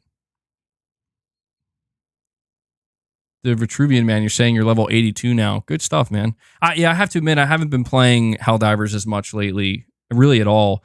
I don't know. I'm not sure if I've moved on from it or not, or if I'm going to go back to it. I imagine I'll go back to it at some point. I think I have like 65 hours into it. And Exley drops another 5-bomb. Exley's trying to encourage you guys right now. He's like, come on, bro. I just dropped a 10-bomb on you guys. Let's get this train rolling. He gets us up to 12 members on the day. Exley, my friend, thank you so much for that, dude. Really appreciate that support, bro. Good stuff. Good stuff. Say hello to there democracy. You go. Give you all the sound bites, actually. Jay Shako says he's playing with a level 90. How are these people so high leveled already? Didn't they just increase the level cap? Capono, you're saying I'm surprised MBG doesn't mention Rebirth. He was so hyped for that one. I've talked about it, how like I'm basically halfway through it and I got completely derailed by Rise of the Ronin. I do plan to complete it. Willie Magalore came in last stream, gave me a lot of advice on like not messing up the dating and whatnot, where to save. I think he said like before chapter 8. But I'll finish it. We'll get there. XP carries over if you're max already. Oh, that's super interesting. Okay. That explains it all then. Interesting. Yeah, you know there's somebody out there already maxed out level 150. All right. So getting back to this poll, only 135 votes, but still, I'm glad to have some data here. I asked you guys which PlayStation show created more hype. E3 2015/2016 or the 2020 PS5 Future of Gaming Showcase, or they're both equal. Now, what's interesting, and now to me, this is interesting. This is why I asked you guys to vote on this. 55% of you are saying E3 2016 and 15 generated more hype. That's wild to me. Now, obviously, there's no way to prove this. There's no way to prove this, but that's fascinating that is winning out by such a high percentage, because how does that make sense? In a world where everybody's convinced that the only reason the hype for the PS5 was as high as it was because of COVID, right? What I mean to say is this. There's a better way for me to articulate this, because that probably didn't make much sense. If it's true, again, there's no way to quantify this. This is the closest thing we could, the best we could do right now.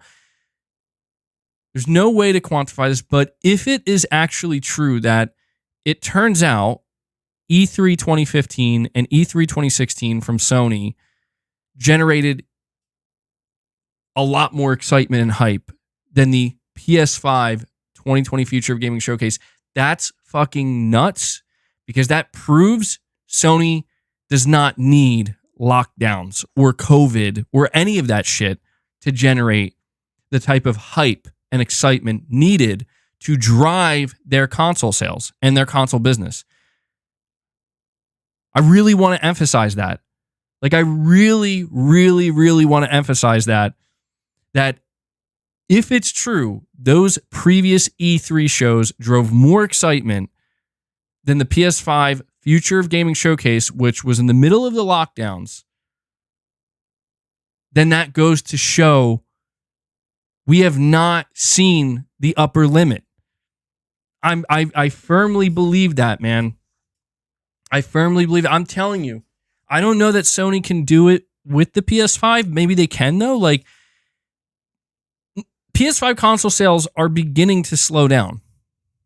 To me, that's not surprising. That's not surprising. But my question is, what happens to PS5 sales if, let's just say, hypothetically, I think it's what we're all hoping for, but let's just say hypothetically, Sony puts on a slightly better show than E3 2016. I mean, I'll be honest, I'm not expecting that. I feel like that's hoping, that's being like way too hopeful. But let's just say they do. let's say it's just a fucking barrage of just, not just third party, of course. Really, we know third party is going to be there, but just people are losing their minds, bro, because Sony's like, look, we've been working on this shit for years. Here you go. This is what's coming. This is what's coming for the second half of the generation. What happens to PS5 sales then? Because you know what? Something tells me they don't continue to slow down. Something tells me they start to increase quite substantially. I don't know. That's Chris Brown. You're saying MBG wanted to tell you I'm back on FF16. Good stuff. Yeah, dude. You know what's really interesting is the more I play through Rebirth, well, I mean, for what I played of Rebirth, it definitely got me thinking more about 16. And I don't know, man. Like, I gotta see how FF7 Rebirth wraps up, of course, before I can say. But I'm wondering if by the time I'm finished, if I'm like, I think I might like 16 better. I don't know. I think I may have underappreciated certain aspects of Final Fantasy 16 where, like, I think I may have taken the more mature tone of the game a little bit for granted, you know, because I kind of forgot, like, I don't know, maybe it's just me, but I noticed in Final Fantasy 7 Rebirth, it seems like they're kind of leaning a little bit more into like the, I don't know what you want to call it. I mean, I feel bad calling it like cringe stuff, but the more anime type, I guess, stuff. I do like it. It does make me laugh. Like, dude, there are some parts in Rebirth that are genuinely very funny. But it's kind of like, it has a very different tone overall where, the goofy side, I guess you could call it. And I like that. But like, yeah, the game does get serious and then it gets a little goofy. And then it gets serious. And then it gets deadly serious. And then it gets even goofier. And it's like, I do like that kind of dynamic of the back and forth. It does create that kind of roller coaster of emotion type feeling. But it also made me realize, like, damn, it's reminding me of how serious Final Fantasy 16 is kind of like the whole time, you know? Where I guess maybe some people didn't like that aspect of it, but I do like both, though. Josh Z, you're saying 2015-16 is definitely it. I'm pretty sure we got God of War and FF7 Remake announcements in both of those years. Oh, yeah, dude. So just to recap, dude, like between those 2 years, you got FF7 Remake, I think you got The Last Guardian, you got God of War, you got Spider-Man, you got, I think you got Days Gone. I'm pretty sure you got Days Gone. I think Ghost of Tsushima wasn't revealed until 2017, but you got The Last of Us Part 2.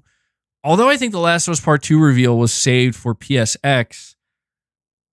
God, which makes me even more furious that Sony was holding E3s and PSX shows. Like, Sony, get it the fuck together, bro. This is bullshit. Man, PlayStation fans were eating so good during that time with showcases, man. I know there's more games I'm forgetting, though. Days Gone was 2016. Ghost of Tsushima was Paris Game Week 2017. Oh, wow. That's crazy they would save a game reveal like that for Paris Games Week. Yeah, Sony just doesn't do stuff like this anymore, man. And that depresses me. Because I really feel like this is kind of what they're missing, man. I do. Yeah, and there was a PS4 Pro reveal in 2016. MBG, you don't need a showcase. A PS5 price drop would get sales to go up like crazy. Could you imagine if they did both? A great showcase and a price drop? I think Sony is about to be humbled, man. Or maybe they're in the process of being humbled a little bit. If not, maybe, I don't know if humbled's the right word, because that makes it sound like they're arrogant, but just kind of realizing like, oh, okay, we do need to do more. This, you know what I mean? Like, we can't just sit back and rely on third party, and we can't just sit back and rely on the inertia. We do need to do more. I hope they do, man. I'm so fucking eager to learn because, God, look, we had one bright spot in terms of announcements and reveals this year from PlayStation, and that is, you know, the January State of Play. But you guys know that surrounding that was just so much bullshit, man. Like, and there still is so much bullshit. And I'm just ready to move on, where it's like, come on, man. You know, like, I'm tired of feeling like every year it's like, oh, what's wrong with the games industry this year, guys? What's wrong with PlayStation this year? And I just want to get back to a year where it's like, shit's just fun. Shit's just good. You know, can shit just be good? That's all. Yeah, I do wish I could be a fly on the wall at Sony.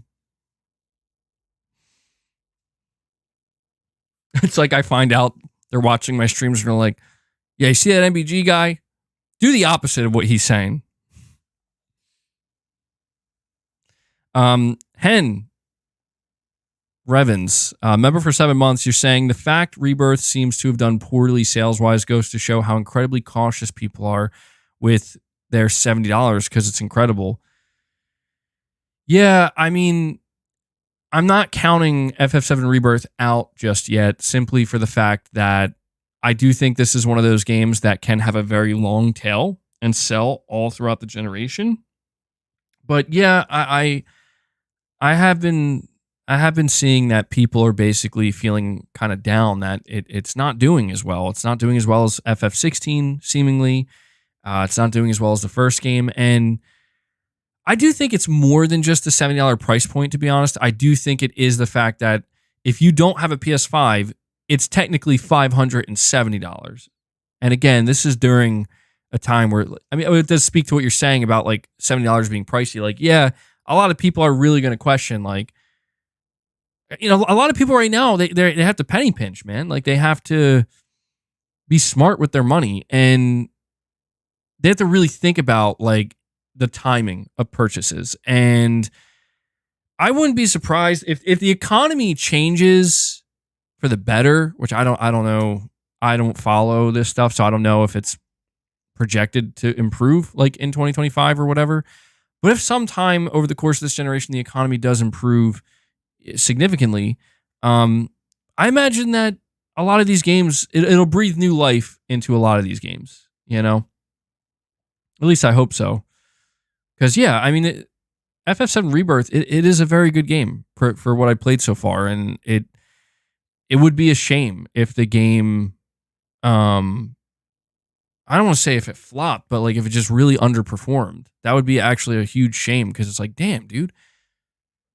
It's not perfect. Like, to be clear, I don't think FF7 Rebirth is perfect. Like, there are some aspects of this game, from what I played, that do kind of feel like, all right, I feel like you're trying to stretch the length of the game a little bit, and I don't mind that, but I do pick up on it. But then again, why are they doing that? Is it because they're afraid people are going to feel like if they shorten it, it's not going to be worth $70? This is where I worry that all of this is influencing game devs a little bit. You think it should be 30% smaller? Well, again, I haven't completed it yet, but I do wonder if I'm going to feel that way. Novinzer with a $5 super chat saying, do you think the Pro will be $600? And do you think that there will be a GTA 6 bundle? If so, that Pro would be $530. Well, I'll tell you this. I do think there will be a GTA 6 bundle. Well, actually, I don't know.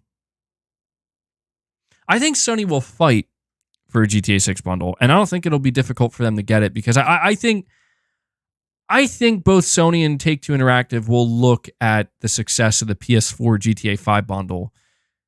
However, I do believe this time around Sony's not going to cover the cost of the game. I don't think they're going to do that. I think if Sony does strike a deal for a GTA 6 PS5 Pro bundle, because it won't just be a PS5 Pro bundle, it'll be a PS5 bundle. It'll be probably both. Because most people are going to buy the regular PS5.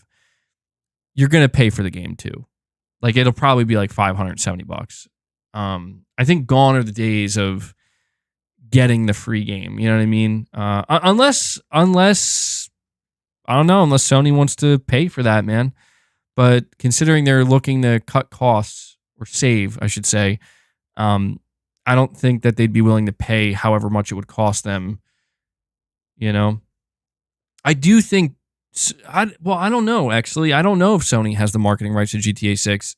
All signs say yes, they do, but it remains to be seen. You know, like we haven't seen a PlayStation logo or like a PlayStation splash screen, is what I'll say. We haven't seen a PlayStation splash screen on anything GTA 6 related because we've only gotten one GTA 6 related thing. We'll know with the next trailer, right? Or when they start talking about it more. I'm assuming they do, though. Because, dude, if you're Sony, if you're Take-Two Interactive, I'll be honest, you're crazy.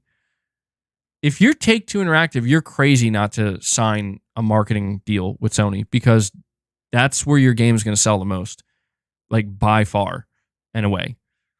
And Sony knows this. Sony also knows this game's going to sell a fuck ton of PlayStation consoles. It's a mutually beneficial deal that should absolutely be made. So,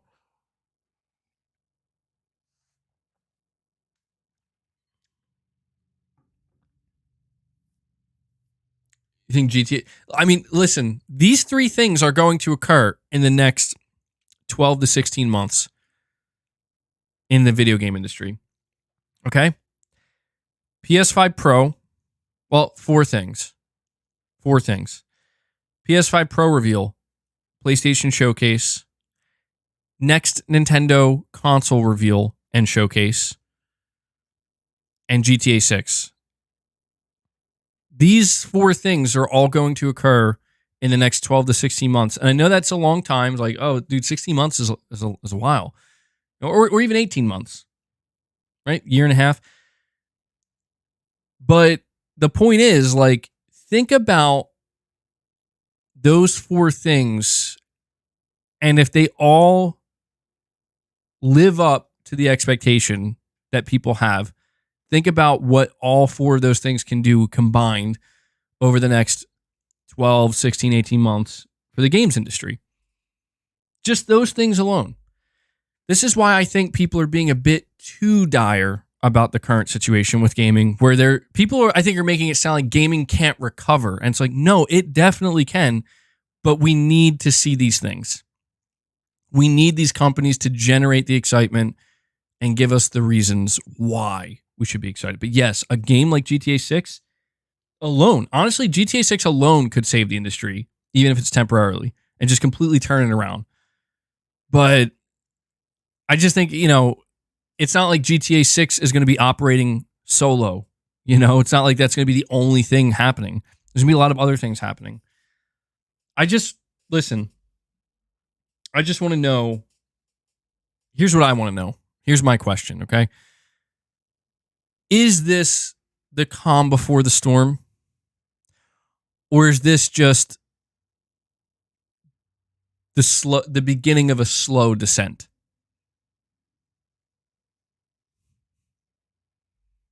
I mean, I'm not going to answer that because I don't know the answer. I think it depends on who you ask. If I had to guess, I'm going to be more optimistic and say this is the calm before the storm. That's what I'm going to say. Because I'm trying to be an optimist.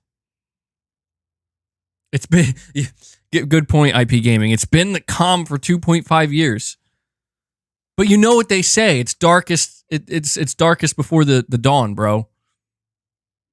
And it's getting pretty dark out here. It is. Like, if you look across the gaming industry, it's getting pretty fucking dark out here. Come on, man. We got to do it. Time will tell indeed.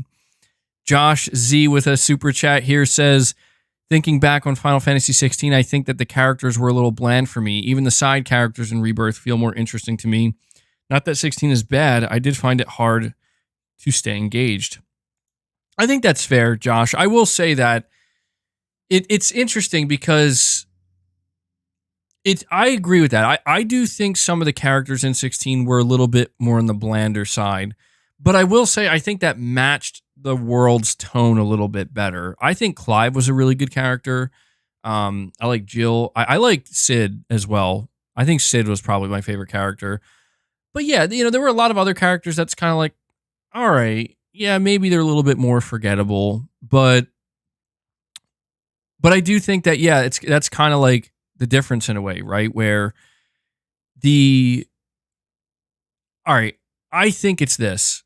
When I think about Final Fantasy 16, I think it's less emotionally driven, right? Like there is an emotional aspect to it, but it's more calm, I guess, or it kind of plays out in a more God, what I'm looking for a specific word here that I can't think of.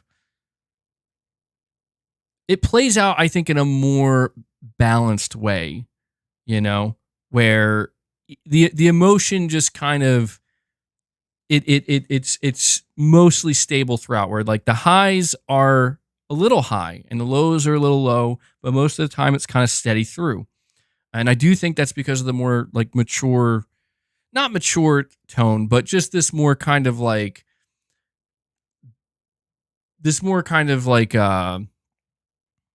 subdued tone. I don't know. Again, I don't know if I'm using the right words here, but that's kind of subtle. There you go. That's the word. That's the word I'm looking for. I was close to it. A more subtle tone where it's like, the emotional pacing is more consistent to where because of that, its highs are not maybe as high and its lows are not as low. But and when I play Rebirth, it's actually like the opposite, where it's like the emotions, the emotional factor at play is in my opinion is absolutely like, aside from the gameplay, carrying. I mean, just like doing the heavy lifting, so to speak, for this game, but not in a bad way. Like that's good because it's like, yeah, man. I will say that the difference story-wise between my time playing Rebirth and 16 is in Rebirth, I always have this kind of like urgency where it's like, I really want to know what happens next. Like now, like I really want to get there now. And specifically, I want to see how these characters interact. And I feel like with 16, I felt that way much less. Like I was definitely interested in the characters and what happens next. But I also found myself not feeling as necessarily eager, where it's like, we'll get there when we get there. Just don't feel that sense of urgency. And I think that is because the game Rebirth that is kind of has this consistency to it where it's like, it has like a flow to it where you kind of know as you're going up the roller coaster, like as it's about to come over the other side, you kind of feel that build up from being at the low point and then making your way up, and you kind of see it coming, and therefore I think you look forward to it. And again, I think that's where in 16 it was just more of like a up and down, up and down, up and down. That's my feeling on it anyway. And they're both good. They're both good. I will say this. I think the high, and you guys tell me what you think of this evaluation of FF16 and Rebirth.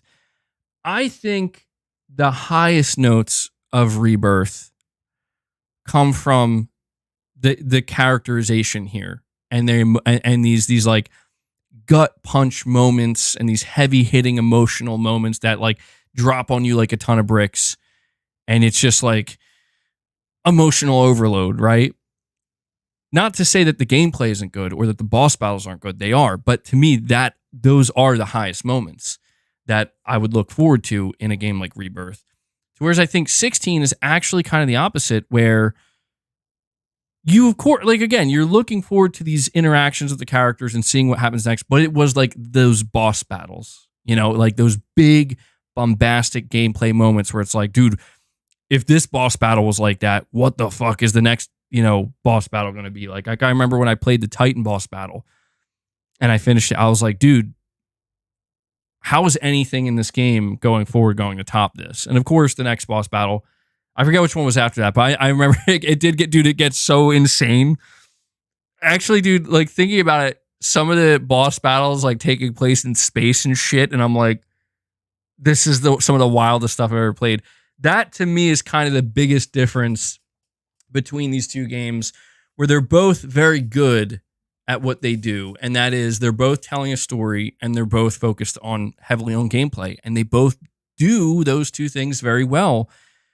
I just think that, you know, one has a more emotional kind of gut punch that sticks with you, to whereas I feel like the other has this kind of like, rather than a gut punch, just this kind of adrenaline rush that sticks with you, because that's, when I think of these two games, those are the two things that pop out first and foremost with each. For Rebirth, it's the characters and their story and their journey and their interactions. And with Rebirth, or sorry, with 16, it's those massive boss battles that are like a spectacle like none other. So there you go.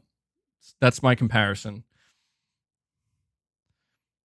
Jack says he likes the parry more.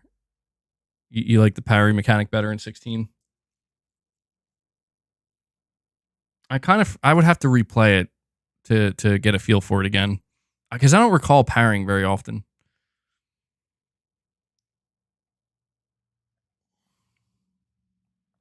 All right.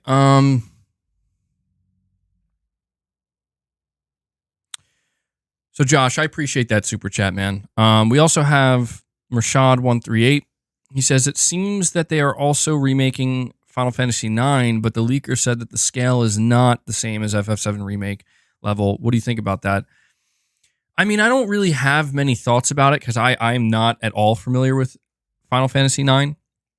I have been hearing and listening and also reading what people have to say about this, and it seems like it's kind of this middle ground, right? Where I think people are like understanding that, well, yeah, maybe it's unrealistic to expect a Final Fantasy VII Remake level for a game like Final Fantasy IX. But there's also people that seem to be pretty interested in like kind of finding out, well, how much did they really do here? And it's interesting for me because it's like, I don't know where, well, I feel like I do know where I fall here, actually. Also, I got to ask you, does my computer just keep freezing here? I got to try to exit out of some of these. I got to close some of these tabs. Let me see if that fixes it. I don't understand, dude. Like, I don't understand why it does that. All right, listen. I'm going to ask again in like 5 minutes if it continues to be choppy or to freeze like that sporadically, because I closed a bunch of tabs, and if it doesn't do it anymore, then I'll know that that's what was causing it. And if that's true, I'm going to be annoyed because I don't know how that's possible considering I have 64 fucking gigabytes of RAM. Anyway, what I was going to say about Final Fantasy IX, like it getting a remaster, or like a remake, like a really light remake, a remake light, if you want to call it that.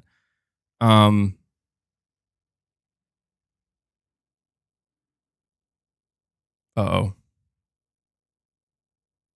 Jack, is this true? You bullshitting me right now, huh? You trying to troll me? Is that what Jack K, you trying to troll me?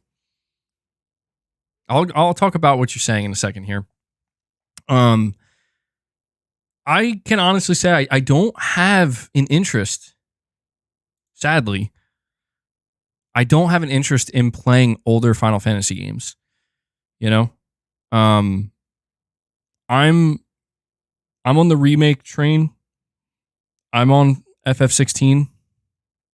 But if Final Fantasy IX comes out and it's like mostly like the original game, I probably won't play it. Truthfully, I don't know. I'm just I just don't have that I don't have that level of interest in Final Fantasy. Like I'm more about like, what's the new Final Fantasy thing you guys are doing? Like the newest thing, you know? I mean, if they gave FF9 the same remake treatment as like 7, where it's like totally redone, like from the ground up, like it's a completely different game almost, I'd probably be willing to be like, okay, let's see. But if it's basically like it's a remake light, where it's basically the same game, but just the graphics are a lot better. I don't know about that. But then again, I don't know literally anything about Final Fantasy IX, so... Is that the highest rated Final Fantasy game? Is it?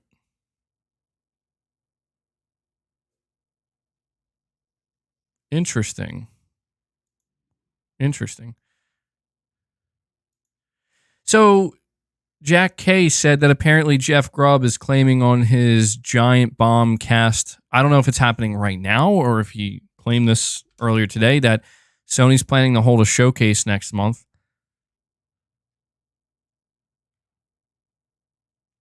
Jeff Grubb has heard Silent Hill 2 will be at some type of Sony State of Play or showcase for next month. Twitch clip, let me see. Hold on.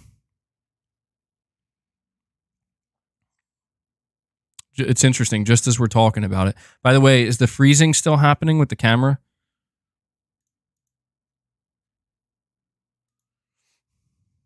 Or has it stopped?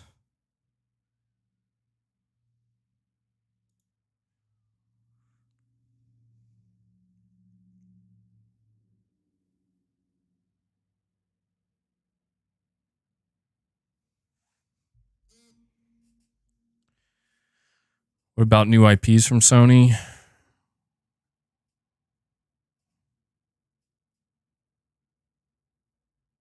All right, well, let me play this Twitch clip. Silent Hill 2 Remake has been officially rated M by the ESRB, which is not surprising given the franchise's consistently graphic nature. The rating suggests that a release window might be imminent. I have heard that there will be a PlayStation something, either a state of play or a showcase next month in May. So this is probably going to be there. Oh, fuck. I'm only saying Silent Hill 2 Remake. Why did that guy get angry? The clip just cut off there, but that guy got really angry at the end for some reason. Why? Shit, dude. Well, next month is May. So, Sony, please, God, Sony, please, if you do a showcase in May, please deliver. Please. I cannot suffer through another showcase like last year. I mean, it's like, I'm not necessarily excited, though, because it's like, well, okay. Yeah, I mean, it makes sense. They did a showcase in May last year. Maybe that means they're going to do a showcase again. I will say this, though. I will give Jeff... I know, for some reason, a lot of people don't like Jeff Grubb, and I don't know why I don't follow Jeff Grubb like that. So I'm not here to... I'm not judging Jeff Grubb because I just don't know. I don't listen to much of what he does. But what I will say is Jeff Grubb last year, to give credit where it's due, he was literally the only person seemingly on the planet, on the internet, that was saying, like, with credibility as a leaker, saying that there's going to be a February state of play, either at the very end of February or the beginning of March. He was correct. But more importantly, and this is what really made me kind of believe, okay, he definitely has a contact in Sony. He was the only person last year who said that Sony was having a showcase in May. And I think he didn't give the specific date, but he gave like the week, I believe, of May, where he's like, it's happening this week, or like this during this time frame in May. And he was correct. He was the only person.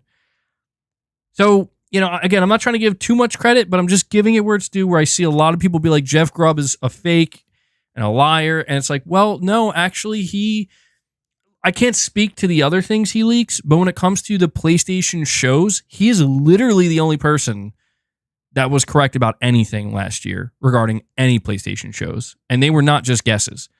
So maybe this is a guess, but he's straight up saying he heard. Now, he does say, to be fair, though, he says a state of play or showcase thing. So whoever he's hearing this from, he cannot verify if it's a state of play or showcase.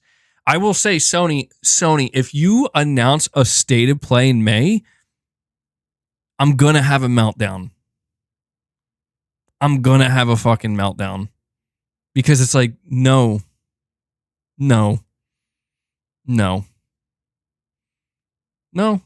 No, it's just no. Sorry, nope, no. It's got to be a showcase. The end of May.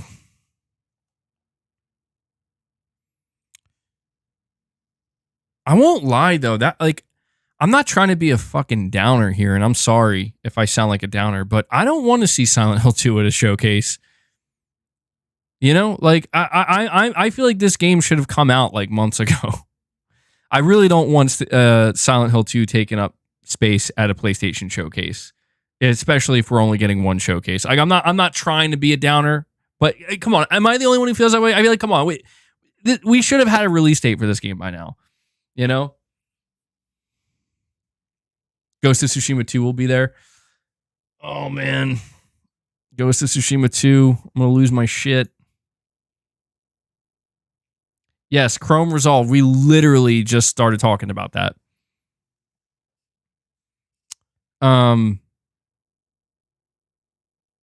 We got Bossman Davey 1980 with another super chat saying Sony needs to tell us what's in the showcase. They owe us that for all the shit ones, lol. Well, here's my problem with Sony and showcases this generation so far. They had the PS5 Summer Showcase, which was the future of gaming. Amazing showcase. And then they had a second showcase in 2020 in September, which was also very good. And they announced God of War. And it was like, hell yeah, dude. We're spoiled. 2 great showcases. And then they had another showcase in September of 2021. So a year later. And it was almost a disaster. But then the last 10 minutes, they were like, boom, God of War gameplay. Boom, Spider-Man 2. Boom, Wolverine. GT7. You guys hype? And it's like, okay, that was good. But then they didn't have a showcase in 2022. And that was shitty, dude. Like, I'll be honest. It really fucking sucked. I remember, dude, we were in September and October, and there were still fans that were like, come on, Sony. You got to do a showcase. And then it's like, no, they're not, dude. And then we all know what happened last year, where we finally got that showcase, and we do not speak of it. So, I'll be honest with you, man. Sony has been kind of shit in the bed this generation with showcases. I mean, they started strong, and then they just went off a cliff. And it's like, you got to get back. Like, Sony, you cannot... Sony, if you have a mediocre showcase this year, you're going to lose people. And it's going to be bad.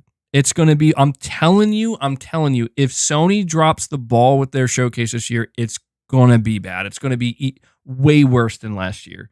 Because people now more than ever are like, all right, Sony, show me the goods.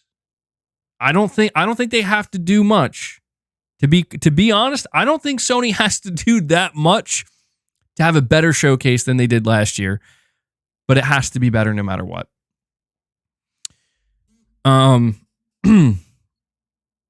IP Gaming says he'll buy an Xbox if they have a bad showcase.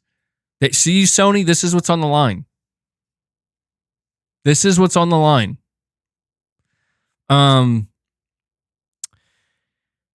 Mustafa saying, member for 10 months. You're saying, Mustafa here, I can't gift or super chat because of my region, even if I use a VPN. I apologize to MBG and the community for not returning the favors.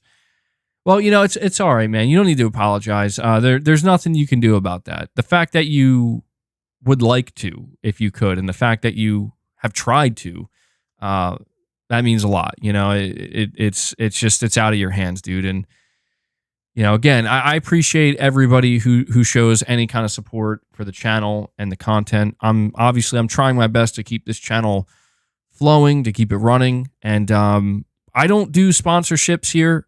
You know, I'm not doing ads. Also, yeah, I should mention, like, I don't run ads in the middle of my streams either when I'm live. Like, I can if I want. Like, YouTube definitely wants me to. YouTube keeps pushing, like, please run ads during your streams, please. So what that would mean is at any point you guys could just have ads running while I'm streaming live. And I purposely turn that off because I just feel like that's too disruptive. Would it help me financially? Yes. But I feel like that's too disruptive, and that would annoy the fucking shit out of me, you know? I mean, obviously there are ads if you're watching later on, but if you're here live, I feel like, what I'm wondering is if YouTube's going to get rid of that. Like, YouTube gives us the option as of right now to not run ads while we're live, except for the first time you click on it, by the way. Like, when you click on the stream for the first time, it'll run like one ad, but after that, as long as you stay on the stream, it won't run them. I wonder if YouTube's going to change that and basically just say, like, no, now we're going to run ads during streams. I wouldn't be shocked if they decide to do that at some point. But yeah, I appreciate all you guys do for the channel. It really does mean a lot, especially during like slow times like this, where there's not a whole lot going on. As I say that, we got Exley Get Some Trismegistus. Exley's doing the heavy lifting today for you guys. Exley came in and he's like, yo, I'm going to do some heavy lifting trying to get to this first goal here. He drops 5 more memberships. Appreciate it. Enough from me. In honor of Jim Ryan. Games to our talk. Thank you so much, Exley. You just brought us up to 17 members. So guys, we're almost there. We're almost there. Who's going to do it? So I know somebody's going to do it. Somebody's going to take it home. Somebody drops a 10 bomb. We hit 25. It's okay if you can't, but I appreciate everything you guys do. It means a lot. All right, so I don't want to keep going on and on about the showcase and whatnot. And I don't mean to be so doom and gloom or come off as so doom and gloom towards PlayStation, because the truth is I'm still very optimistic about PlayStation. I just do think that there are a couple of things they really have to focus on, and they kind of have to get back to. And if they can do that, then I think, they'll be in a much better place. I think the fans will feel much better, and it could just create a much better situation overall. But I want to move on to this topic, because I'm telling you, I find this topic interesting, and it does feed directly into what we've been talking about. And before I get into that topic, by the way, guys, do me a favor, hit that like button. All right, we're sitting at, let me see, 228 likes. Let's see if we can get to like 250. Do you want to check something real quick? Hold on. Where is it here?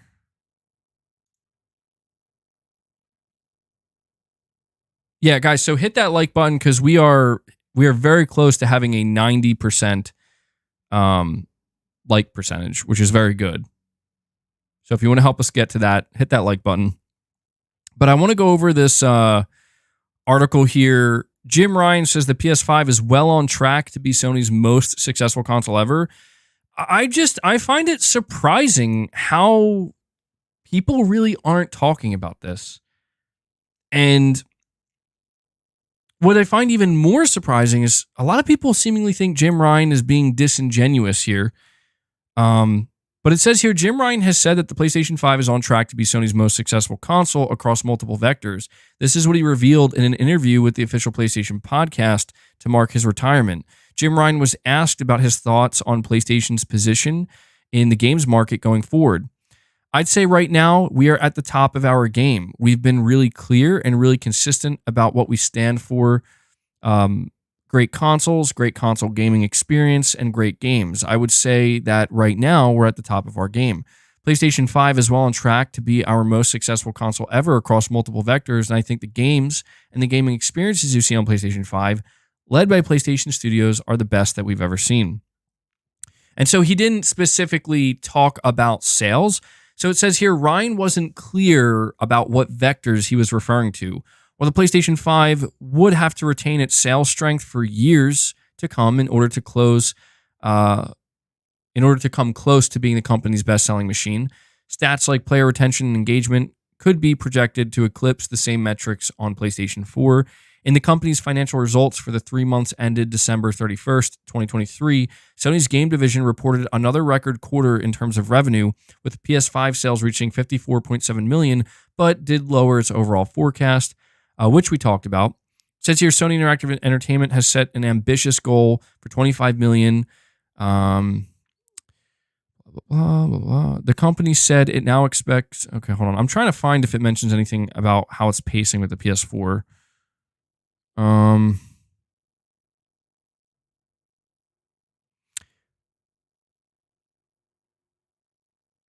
Ryan continued the number of games we've. Oh yeah, Jim Ryan also said the number of games we've published so far in PlayStation 5 at this point in the cycle way exceeds anything we've ever done before. It's worth noting that it's unclear which number Ryan is referring to here, as Sony republished a large number of classic titles on PS4 and PS5. I do wonder, yeah, see, that's what makes me wonder, like, is he referencing that at all? But yeah, this to me is something that's worth pointing out because I'm just curious what you guys make of this, right? Jim Ryan says the PS5 is on track, which means that it's going to take time, but it's on track to be the most successful console for Sony ever. And I think the first thing that people think of, understandably so, when they think of success in the console space is sales. Obviously, I don't think he's talking about that. I don't think Jim Ryan is sitting here saying the PS5 is going to sell more than the PS2. The chances of that are very, very, very unlikely. Could it sell more than the PS4? Yeah, it could. Could it sell more than the PS3? Yeah, I think it will. More than the PS1? Yeah, there's a good chance. But the PS2 is the high watermark. It's the best-selling console of all time in history. And a big part of that apparently was because of the DVD player. And so when he says across multiple vectors, I do think this is important to take note of because I think people are kind of overlooking like, oh, he's just bullshitting. Or like, of course he's going to say that. He's not going to say the console's doing bad, but think about it. I just want you to think about this for a moment. Knowing how successful every PlayStation console has been so far, the PS1, the PS2, the PS3, the PS4, and then knowing that the PS5, if it stays on track, is going to eclipse multiple vectors of measured success, that's pretty significant. Like that's like to me, that's actually very good news. Although I would like to get more insight into that, but it is good news because it means that, and this is the important part, what it means is that even though the PS5 probably very likely will not outsell the PS2, let's say the PS5 does achieve 100 million lifetime units or like 110 million or something like that. If it turns out that Sony comes out as like, actually, this is our most successful console across multiple vectors, like it's, then that means there's still some kind of growth there that matters beyond sales. It could be engagement. It could just be like money. I guess the amount of money and revenue that the console generates. But that is important to me to pay attention to because that could very well be like what continues to drive prioritization of the console in the future is that, okay, well, maybe we can't hit 150 million units sold, but does that mean we can't continue to grow this space at all? Has the again, we don't know if the sales of consoles have truly reached the upper limit yet, but assuming they have, like if they have we hit the upper limit of everything else? The answer to that's like probably not. So it's good news overall, in my opinion. And obviously, it would be great if the PS5 was on track to, outsell the PS2. But I don't know if that'll ever happen. I mean, it would have like maybe the PlayStation 6 if Sony can do everything right, and people are in love with that console, maybe, and there's minimal competition with Microsoft, maybe. It's possible, but yeah, I also just want to mention that this kind of flies in the face of, I think, a lot of the negativity that people currently have for the console space and for the PS5. And I think it's sad to me that so many people are seemingly like, again, we talked extensively over the course of the stream already, like why some people are feeling so down about the PS5 console. But generally speaking, I want to ask you guys, like, do you agree with some of these statements that Jim Ryan's making? For example, when he says, right now, I'd say we're at the top of our game. We've been really clear and really consistent about what we stand for, that we stand for great consoles, great console gaming experiences, and great games. PlayStation 5, let me see, is well on track to be the most successful across multiple vectors. Do you agree with this part here, though? And I think the games and the gaming experiences you see on PlayStation 5, led by PlayStation Studios, are the best we've ever seen. See, this is the part that interests me, where it's like, I'm trying to figure out, here's what I'm trying to figure out. Is this just, like, does Jim Ryan truly believe that? Or is that kind of like marketing? You know what I mean? Because I'm just wondering, could this be why PlayStation is in the position it's in right now? Where it's like, it's a tough thing, because it's like, yeah, Jim Ryan was there to help deliver games like God of War Ragnarok and Horizon Forbidden West and GT7 and the launch lineup. But like all these things were already in the works before Jim Ryan took over. But what I'm like wondering is like, dude, and I get it, I'm not expecting Jim Ryan to say something bad. Like, yeah, Spider-Man 2 fucking sucked. You know, like, of course he's not going to say that. Or he's not going to come out and be like, our games were not as great this time around. Sorry, guys. No, he's not going to say that. But I guess I'm just trying to figure out, like, if this is how Jim Ryan truly saw things before he left.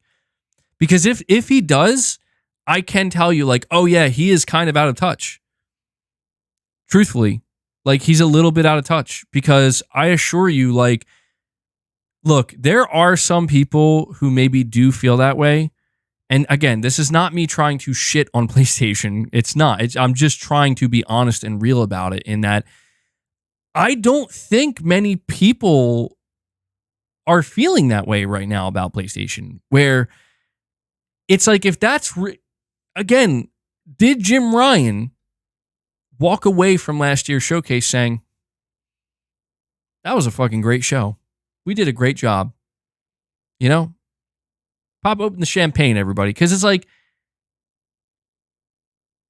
you know, it's like, I don't think he fully understands that. And granted, he's not on social media or anything, and he's not paying much attention, so maybe it makes sense that he would kind of be out of touch. But I just wonder. The Vitruvian man is saying each studio's last game was a banger, so yeah. Yeah, and that's yeah, I see that side of it too. That's what makes it kind of tough. Where it's like, it's hard to like disagree necessarily. But here's my thing though, right? He says, I'd say we're at the top of our game. No, I don't think so. You're not at the bottom, far from it, but you're not at the top of your game. And that's what, to me, that's the interesting part. Like, Jim, you're not at the top of your game, bro. Like, I get it. You're feeling good and you're leaving on a relatively high note, but this isn't, yeah, exactly. Like, this isn't the full potential, unless he knows things we don't. And he's confident in saying this because it's, again, I want to say this too. This is so important. This is so fucking important, because I'm going to overlook this, and this cannot be overlooked.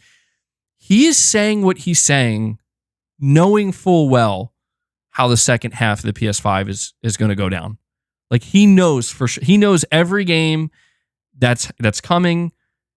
Not every decision that's going to be made, of course, but he knows about every game. And he knows the PS5's sticking around for at least another 4 years. So, again, I'm not saying I would expect him to come out and say anything other than good things, but what we are going to see over the next 4 years was all greenlit under Jim Ryan. And so it's going to be interesting to see if these words he speaks age like milk or not. And if the second half of this generation is fucking incredible, we will have Jim Ryan to thank for that, believe it or not. And that's important. Now, again, game-wise. I'm not talking about business decision-wise. Jim Ryan is not making business decisions for Sony anymore. But the games that we see coming in the next 3 to 4 years, those were games that were greenlit and approved by Jim Ryan. And, a game like Ghost of Tsushima 2, like, I'm not going to give Jim Ryan much credit for that because it's like, well, yeah, duh.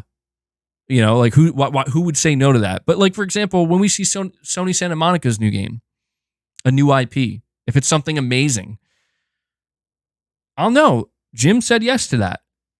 And I got to give him that credit. If it's a fucking disaster train wreck, then I'll also have to say, damn, Jim said yes to that. Unfortunately for the next guy, though, if things go badly, the blame's going to fall on that individual.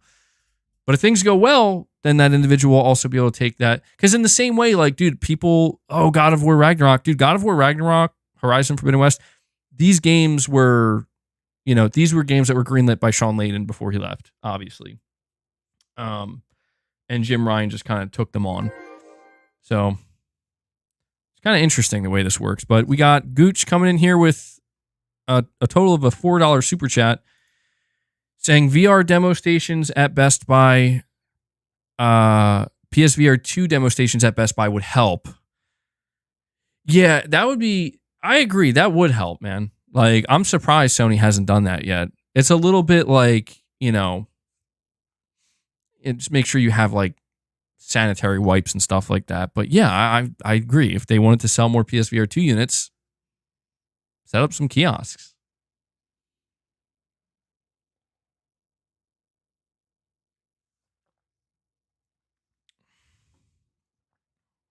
I wonder if I don't think they will, though, at this point, Gooch. MBG, did you hear the breaking news about PSVR 2 getting PC support soon? Direct wired connection, too. No, I didn't hear about this.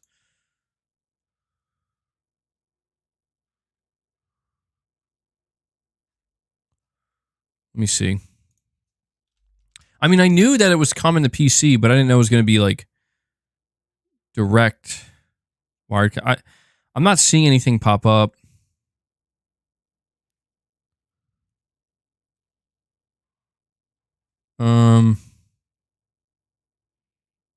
First poster for Joker 2, starring Joaquin Phoenix and Lady Gaga. Is anybody excited for Joker 2?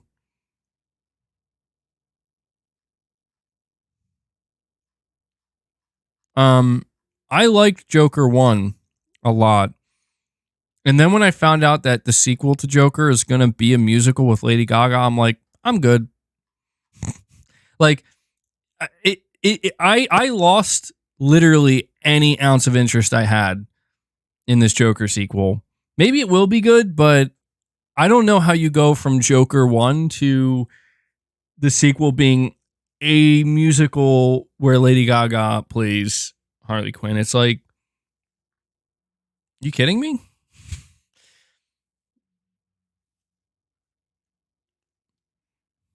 It just doesn't, like, that just doesn't appeal to me. I mean, there were musical numbers in the first Joker, kind of, but it wasn't a musical. Because I assure you, if it was, I definitely wouldn't have been tuned in for as long as I was. Damn, man. But I'm not seeing anything come up about PSVR 2.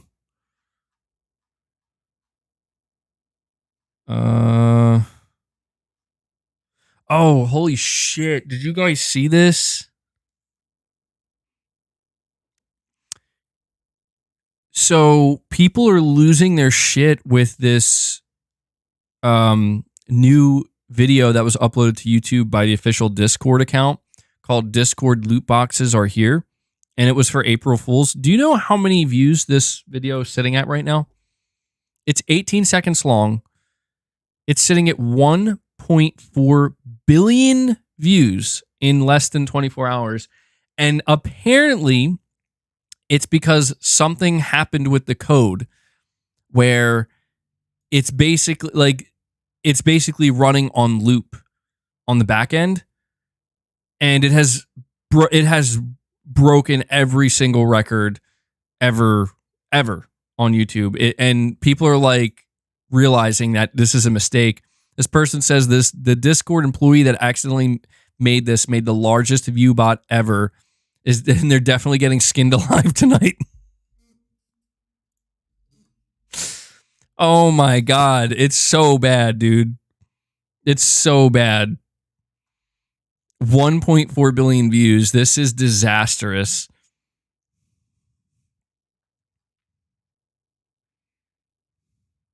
And the worst part is it was for April Fools. So it wasn't even something legitimate. Yeah, that's wild, man. That is such a huge mistake to make, though.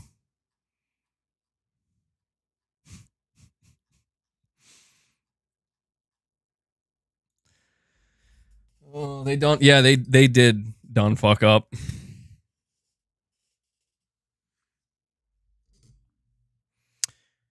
Oh, yeah, by the way, man. By the way, I got to go on a little rant right now. All right. And listen, we're going to be closing this stream to move to the members lounge in like the next 10 minutes. So, guys, I'm going to leave it up to you. We're sitting at 17 members. We're less than 10 away from hitting the goal. So, if you want to bring Boston and give him a snacks, it's up to you guys. Excuse me.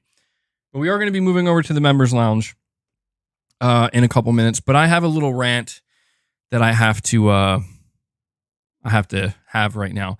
Listen. My last stream. How many of you were here for my last stream?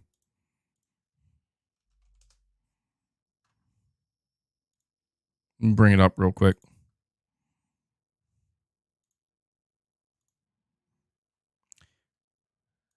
I think a lot of you were here for my last stream, but in case you weren't, the title of my last stream is as follows. PS5 runs Xbox games better than Series X. And if I look here, let me see. The stream was 4 hours long. And hold on. It looks like approximately, so starting from the 1 hour mark, I talked about PS5 games running Xbox games better, starting from the 1 hour mark up until the hour, and so for about 48 minutes. So 48 minutes out of this 4 hour and 15 minute stream was basically spent talking about that topic. The rest of the stream, let's see, Stellar Blade, Helldivers, FF7, Stellar Blade again,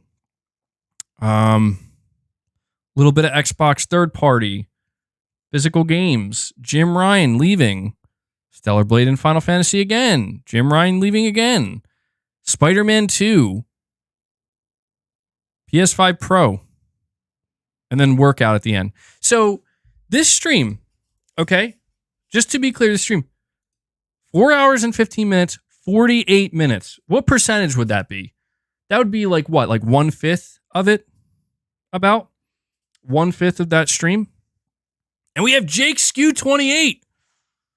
Jake Skew 28 comes in, drops a membership gift. He's trying to do it, guys. Come on. Can we get a single train going here? Single memberships.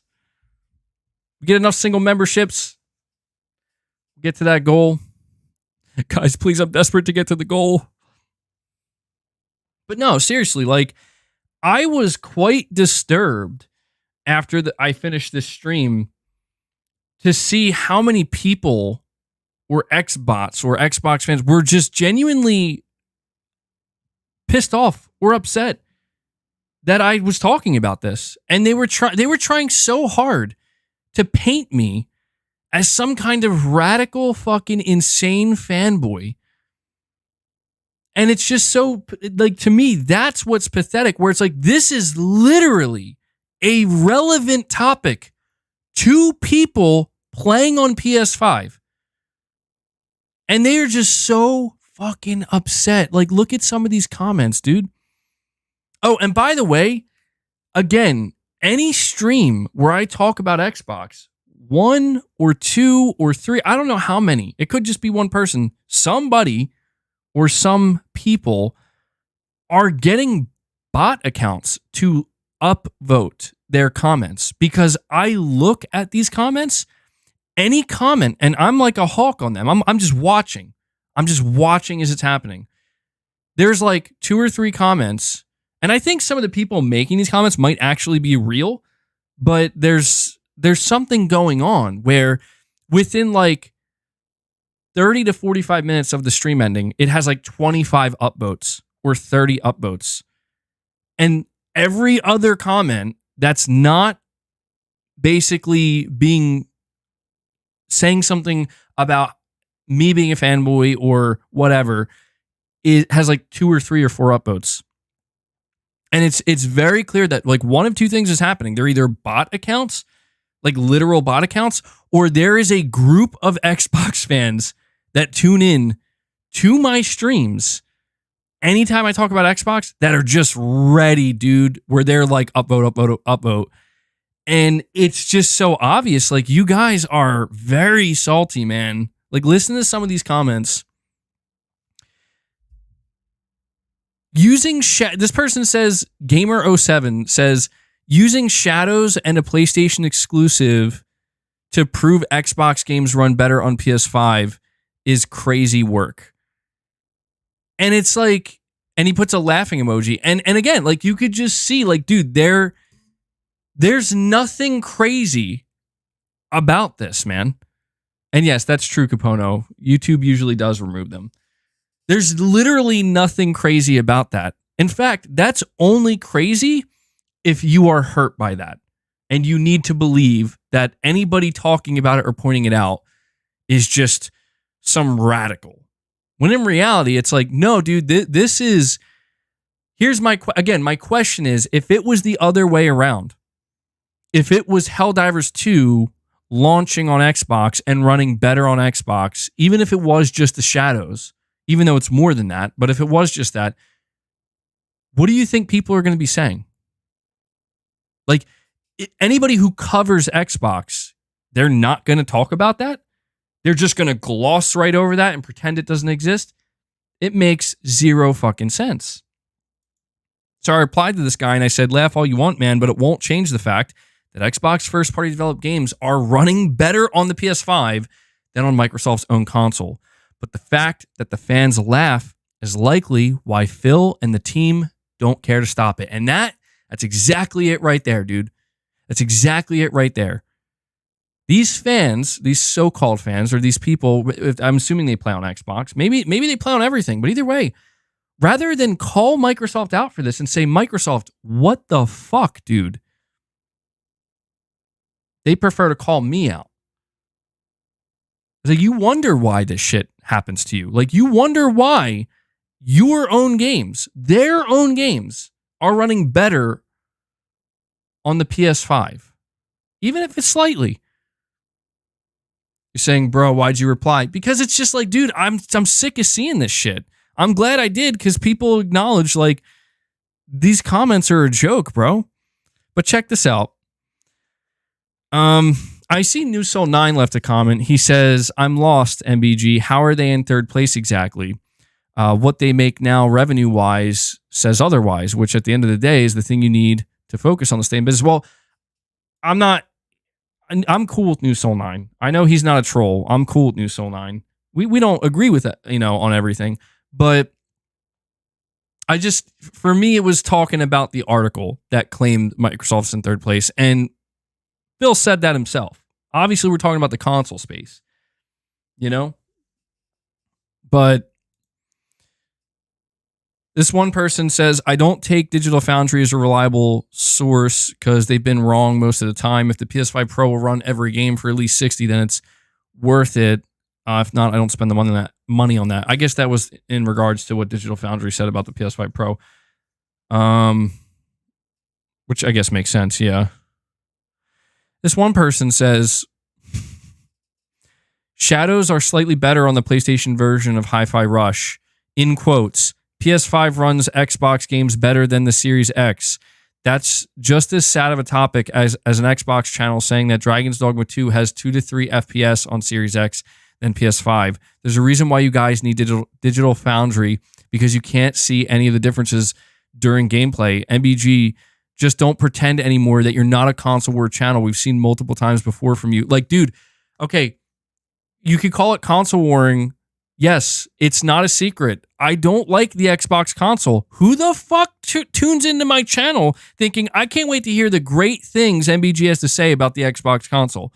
Well, guess what? If they were actually doing great things on their console, maybe I'd have something good to say. But see, this is what's, to me, these comments are truly the definition of gaslighting, where this person is trying to convey to me that I am ridiculous for putting the title PS5 runs Xbox games better than Series X, even though my title is objectively, factually the truth, dude.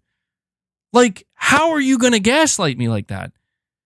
And then they try to compare it, even better, they try to compare it to Dragon's Dogma 2 running having a couple frames, I guess, advantage on the Series X. It is different because Sony didn't make Dragon's Dogma 2 and release it on the competing console.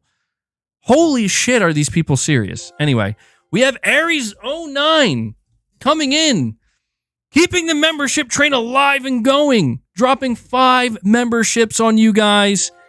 And just like that, Hellbound 1981, the legend, comes out of nowhere and takes it home. He gets us over the line. He drops another 5 memberships for you guys. And just like that, you did it. You did it. We went from 17 to now we're sitting at 28. Actually, we went from 18, my bad, to sitting at 28 members. You crushed the goal.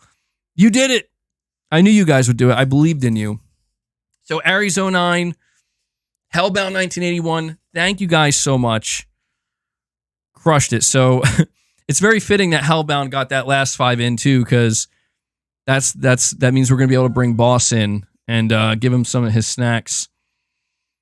Aries09 says, take it easy, MBG. Nice shave. Oh, you noticed.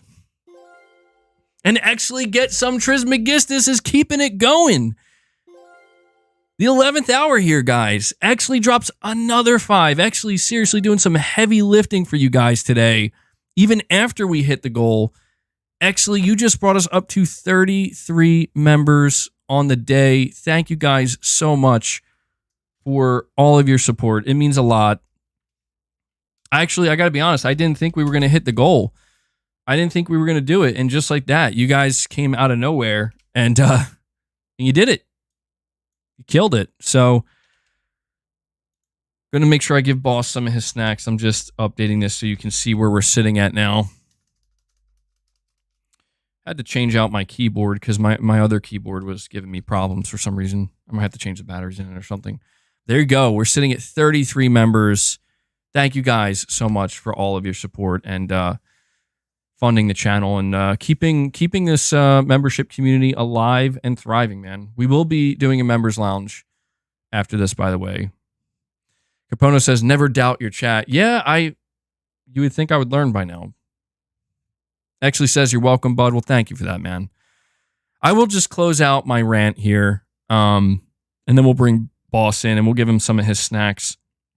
But it's just frustrating to me when I feel like I didn't do anything unfair in that stream. You know, I didn't do anything unfair in that stream. I just spoke the truth. I did give my opinion, and my opinion, I think, is a pretty reasonable one, which is Microsoft. I'm not even an Xbox fan, and this feels kind of unacceptable because I would be pissed if Sony did this. Like, I'd be very angry and be like, this is a joke. And it shouldn't be this way. Like, just flat out, it shouldn't be this way. And I understand that might frustrate some Xbox fans, but I guess I'm just trying to say, man, like I shouldn't be the only one out here acknowledging this. But I got one more comment I got to read, and then we'll bring Boss in here, because this is the most insane comment. Okay. And the only reason I want to highlight this comment is because I want to make it known this comment garnered 23 upvotes within like 30 minutes after my stream was done. Impossible. It just doesn't work that way. Okay. This is what they said. Remember, Sony are on the verge of bankruptcy. They just don't have talented studios or big franchises to compete. This is why they're closing studios and canceling projects left and right. Rise of the Ronin is a flop, and Spider-Mid 2 didn't do well. Helldivers 2 is the only successful game that they've had recently. There's a reason why Jim Ryan cried over the possibility of losing Call of Duty last year. Without Call of Duty, Sony would be done for. I mean, do I even need... I mean, the thing is I read that and I'm like, that has to be a troll. And it is. But you know what's sad is that, dude, people read that shit, like people who are not aware that like this guy, like this person just doesn't know what they're talking about, but they believe it, bro. They believe it. And it's like, I don't know which part to focus on. The part that they said Sony's on the verge of bankruptcy. This was my favorite one. They just don't have talented studios or big franchises to compete. Like, bro, where have you been, my friend? Have you been paying any attention to the last like 20 years talking about the competition between Sony and Microsoft? Like, holy shit. Come on. Who are these people really? Who are these people really? And I love, my favorite part though is that Rise of the Ronin's a flop. Spider-Mid 2 didn't do well, even though, I mean, to be honest, I don't know if Rise of the Ronin flopped. I hope it didn't. It doesn't deserve that. But Spider-Man, look, regardless of your opinion of Spider-Man 2, it objectively is a success. It sold very well. It's still selling well. It's Spider-Man. I mean, come on. No matter, I think even the biggest Spider-Man haters know that game's doing well just because it's the Spider-Man name alone. But I love how they just completely gloss over Helldivers 2. Like, Helldivers 2 is the only successful thing they've done. Like, yep, that's it. That's the only successful thing they've done. But they also totally downplayed just how successful it was. And I guess I'm just ranting about this so much because it's like, wait, hold on. Oh man, hold on. Shit, it gets better. I forgot. There's an even better comment, dude. I know what you're thinking. Does it get better than that? It does. There's an even better comment here. This one has 34 upvotes, bro. And this is why I knew there was a reason. I was like, why did I have to focus on the fact that I talked about this specific topic, for 48 minutes? It's because this person says, man, you better hope that Xbox doesn't go third party because of the higher rate of super chats you get and memberships off of the negative hate/news towards Xbox. It will be cut in half. Your fan base is based off of console wars, so you yourself would hope they wouldn't go third party. I mean, what are you all going to talk about then? Software? As in games? What? Oh my God, we're going to talk about games, bro? These types of channels and Xbox channels will suffer from Xbox going third party because there will be no console war, not unless you want to go up against Nintendo. And we all know, I love how he just like compliments Nintendo. And we all know that's something you don't want to do. Yeah, man, keep cheering on Xbox going third party because them 10 bombs. Oh shit, he took a shot. He took a shot at my loyal fan funding audience here. Damn it, because them 10 bombs will happen a lot less if Sony is the only news you cover. Like, bro, fun fact here, people. That topic, again, is like 1/5 of the total stream, 48 minutes. Fun fact, the bulk of my like super chats, and I will admit the super chats, yeah, people are interested in that conversation and having that conversation, no doubt about it. But the super chats happen all throughout the stream. The bulk of the membership gifts came in the later topics. Here's my favorite part, though. This is how I know, dude, these have to be the worst trolls in the world. What are you going to talk about then? Software? Again, let me go over the topics of my 4-hour stream. Stellar Blade, Helldivers, Final Fantasy VII Rebirth, Rise of the Ronin. Dude, 4 games in less than an hour we were talking about right off the bat. But the best part about that comment is like, dude, I'm sorry. Am I screaming into the mic? I'm sorry. Dude, the best part though is we are talking about software literally the whole time. I'm sorry. I don't mean to scream into the mic. I'm getting all worked up. My comments are triggering the fuck out of me here. The best part is that even when we were talking about Xbox, that's exactly what we were talking about. We were talking about the software. We were talking about Hi-Fi Rush. So, I guess being more calm about it, to answer the question, what are we going to talk about then when Microsoft goes third party? Microsoft already went third party.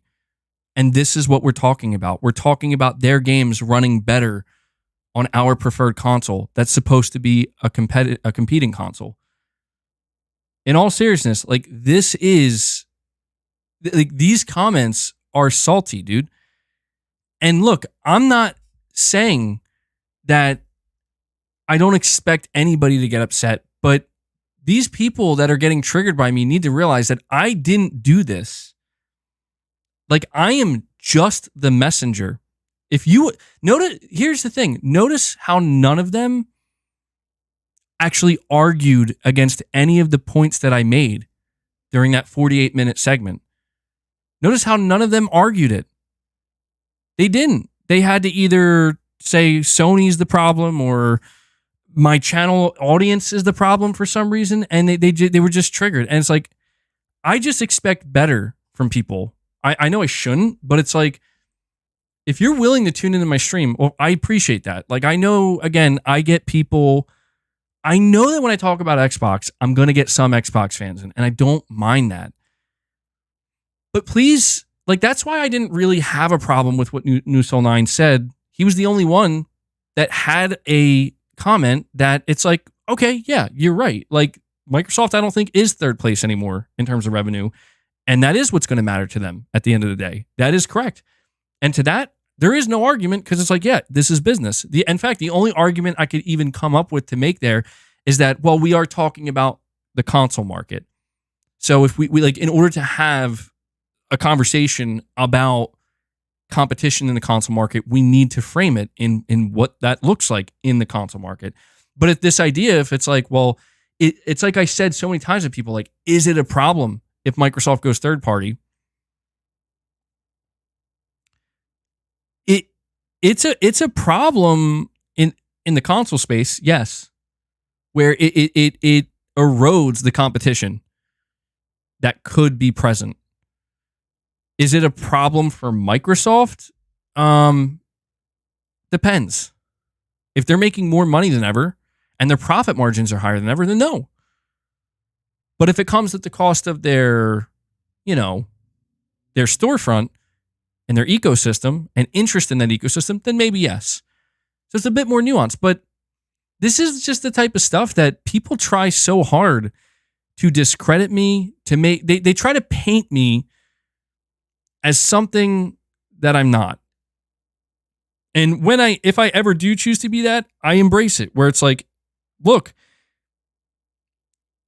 was there a little bit of frustration there directed towards the leadership of Xbox and the mistakes that they've made in the past? Yes, but that's my whole thing with this is like, you would think that these people who are clearly so defensive of Xbox, like, you need to project that towards them.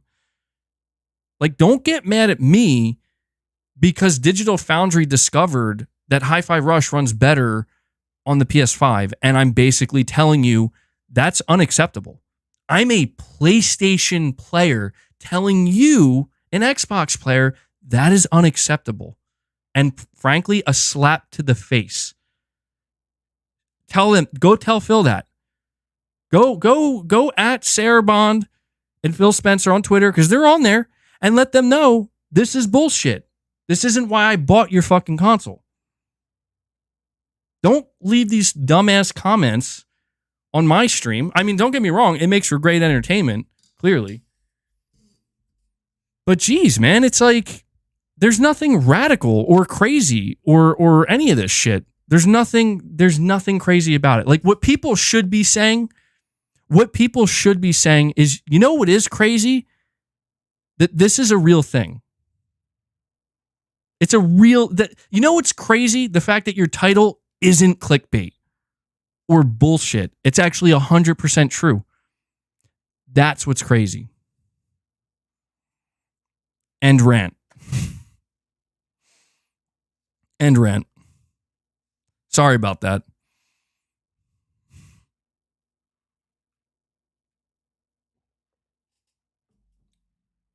I was just so triggered by those comments because I thought that stream went really well, you know, and it did. It was a great stream. I thought we had some great conversations. We talked about a ton of topics, many of which were about games. Most of that, by the way, out of that 4 hour and 15-minute stream, over 3 hours of it was dedicated to PlayStation. But somehow all I do is talk about Xbox. It is what it is, bro. I know I'm just going on and on now, but yeah. End rant. I guess kind of a little bonus end rant there for you. That was actually not planned. That was not on the docket today. But I will say though, just thinking about it, if Microsoft does go full third party in the coming years, what does that, like, how does that truly change the conversation? Right? Like, I don't think it does, dude. I think there's this idea that if there's no more competition between Sony and Microsoft in the console space, that there's no more competition anymore. It's like, I don't think so, dude. Like, people are not going to forget, first off, that Xbox, you know, was not a third-party publisher. And so there's always going to be this kind of comparing no matter what. But I still think that even if they were to go full third party, like, there will still be a lot of comparisons, you know? I think it's something that's going to forever follow Microsoft because, again, they spent the first 20 something years of, you know, the first 20 something years of the Xbox brand was about exclusives and was about competing.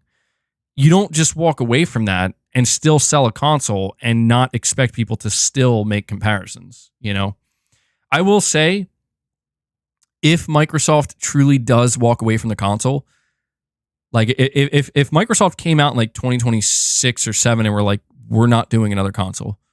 We are officially fully third party, multi-platform, and we do not make consoles anymore. If they did that, then yeah, at that point, the conversation would actually completely change, because now that would be like trying to compare, and you can still make these comparisons, but at that point, it's basically like, let's compare PlayStation studios to Ubisoft studios, or PlayStation games to, you know, like Capcom games. It would kind of be like that. Really? Damn, Space Gambler Jr. was on top of that. That, dude, I gotta say, that's crazy though, that people think that. That's fucking, you know what, let me ask you guys this question, but because I'm extending the stream here. I'm gonna move over to the members lounge. But I just want to ask you guys this question in all seriousness. And I know you guys are like fans and the audience, but would you say, I guess judging based off of, I would say, the past month or so, or 2 months of streams, would you say that I have been very critical of PlayStation and Sony? And I've been like I would say much more critical of them than maybe what people would expect. Or more critical of them than, say, a rabid fanboy or like a toxic fanboy. You can be honest. Nick says yes. Titus Crow says very. Faith Moon says yeah. Dan says sometimes yeah. B Flesher says yeah. Leo says yes. It's funny because I actually sometimes see people say that I'm too critical on Sony. Well, thank you. I appreciate you guys letting me know, because it's like, this is the way that they try to gaslight me, where it's like, dude, last I checked, even just thinking about today's stream, like, dude, most of today's stream is me being critical of Sony and questioning them. And you know what I noticed? Do you think anybody's clipping this stuff now? All these people who spent months, if not the whole last year, trying everything in their to use all of their power to try to destroy my reputation, to destroy my audience, to destroy my channel. Do you think any of them are clipping any of this stuff at all? Or even remotely bringing any attention to it? The answer is absolutely not. They are. They are not. I said that wrong. They are absolutely fucking not doing it. And this is why. It's because if they were to do that, they would be showing everybody that it turns out this guy isn't a crazy rabid fanboy like we tried to paint him to be. We were just doing it to hurt him and his reputation and to try to profit off of whatever he's doing by making fun of him. They won't do that. But if they did, people would realize very quickly, wow, actually, he's very critical of Sony. In fact, he's more critical of Sony than like most other people. They won't do that. Aries09 says, this is why you need to do the shorts. I know. I guess it's just, it's tough because it's like, you know, I'm going to try to take a mental note of this moment. Was April 2024. Because if shit starts to heat up again in the future and people start pulling this shit, I will come back. I will come back to these streams and I will clip the fucking shit out of them. And I will have stuff ready to go to show people like, hey, you're just fucking wrong. Anyway, enough of that. All right, so we're going to bring this stream to an end. If you are a channel member, I'm going to be putting up the members lounge in about 5 minutes after the stream ends. We're going to hang out there for a little bit. The members lounge probably isn't going to be too long today, but I do want to hang out with my members for a little while. We haven't done one in a little bit. So, yeah, before I go, I want to extend a big thank you to all of you guys, everybody who, again, supports the channel. We hit 33 members today. Actually, almost forgot. My bad. I almost close to ending the stream without bringing Boss in. Let me go bring Boss in. We're going to give him his snacks. I owe you guys that. You definitely crushed the goal, so give me just a moment here.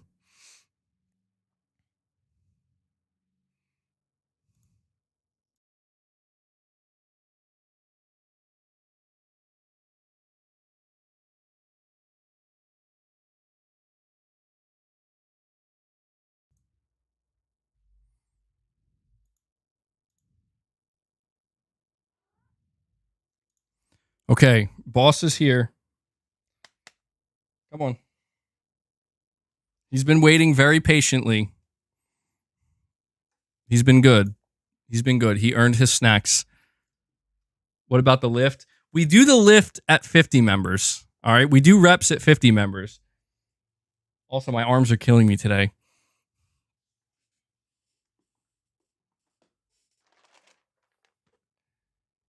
You ready, Boss?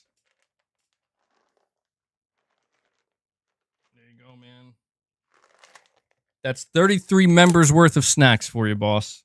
Thanks to the community. We're feeding the beast. 17 new memberships incoming.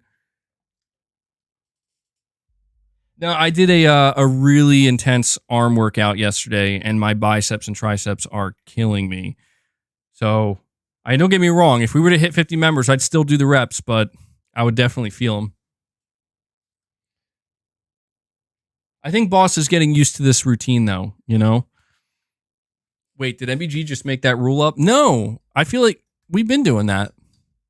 I feel like that's basically the way it's been going. 25 memberships is Boss feeding the beast, giving him his snacks, and then if 50 memberships is when we do the lift at the end of the stream.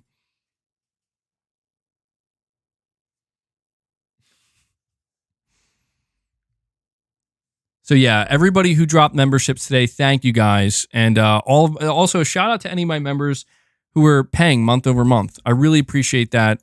That's definitely needed for extra support. I'm gonna end this poll here. You're saying check Reddit. What's going on over on Reddit? Did I miss something? Skate 4 is rumored to be released this year. Oh, shit. I'm ready. That's the only new thing I'm seeing on Reddit. Hell yeah, Skate 4. I see somebody mentioning creatine. I'm starting to take creatine again. Yeah, I'm trying to anyway. I actually have both of my supplements right next to me. I have whey protein and creatine. Irfan, you're saying gaming leaks? Guys, tell me what is it? What am I missing on gaming leaks and rumors? I was just over there. I didn't see anything. The only thing I saw that was new was was Skate 4.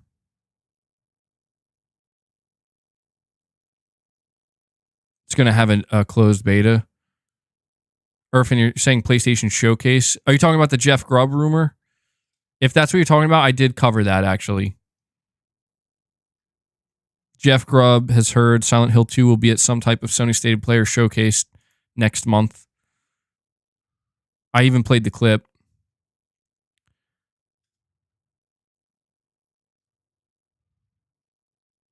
Okay, hold on. This person says you should fix the title as Jeff doesn't seem to have heard anything about Silent Hill 2 being at the event. He's only heard that there will be a PlayStation event in May, and he's assuming that Silent Hill 2 will be there.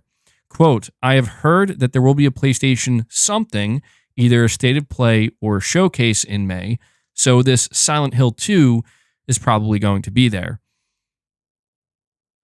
A little later, does the game have a date yet? I can't remember. Damn, boss. So that's why I brought up the PlayStation thing in May. If they're not going to announce a date by then, at that point, when is this thing happening? Then I would almost assume it's a guarantee we get a date for this game at that thing. So, yeah, I mean, I hope Jeff knows what he's going to have to do now. He's going to have to do some digging. Jeff's going to have to find out, bro, is this a State of Play or a showcase? Because that's a huge deal. That's a huge difference. I think the assumption is it's a showcase. You know? I think that's what everybody's going to think. But guys, all right, here we go. We're about to hit the 3.5 hour mark. Again, all of my channel members, please stick around. I'm going to be putting up a members lounge, members only stream. Come and join me and hang out for a little bit. Totoki's first event. That's what they should call it. Totoki's first event. Boss is coming over to thank you guys. Can you see him on the... Actually, he's thanking you by biting my mic stand. So, all right, guys. Make sure you hit that like button on your way out, by the way. I'd really appreciate that. And just one last time, a big shout out and a big thank you to everybody who gifted memberships, everybody who dropped the super chat. Thank you guys so much for your continued support. It's awesome to be able to continue to do this, and you guys make it possible. You guys power the channel. And so up next, we have a members lounge. Also want to make sure I give a shout out to Devil Shooter for doing the timestamps for the streams. If you see him in the comments, show him some love. Give him a thank you. I know he really appreciates it. And that does it. So, yeah, to all my channel members, I will catch you in the members lounge. And to everybody else, I will catch you in the next one. So, until then, take care, everyone.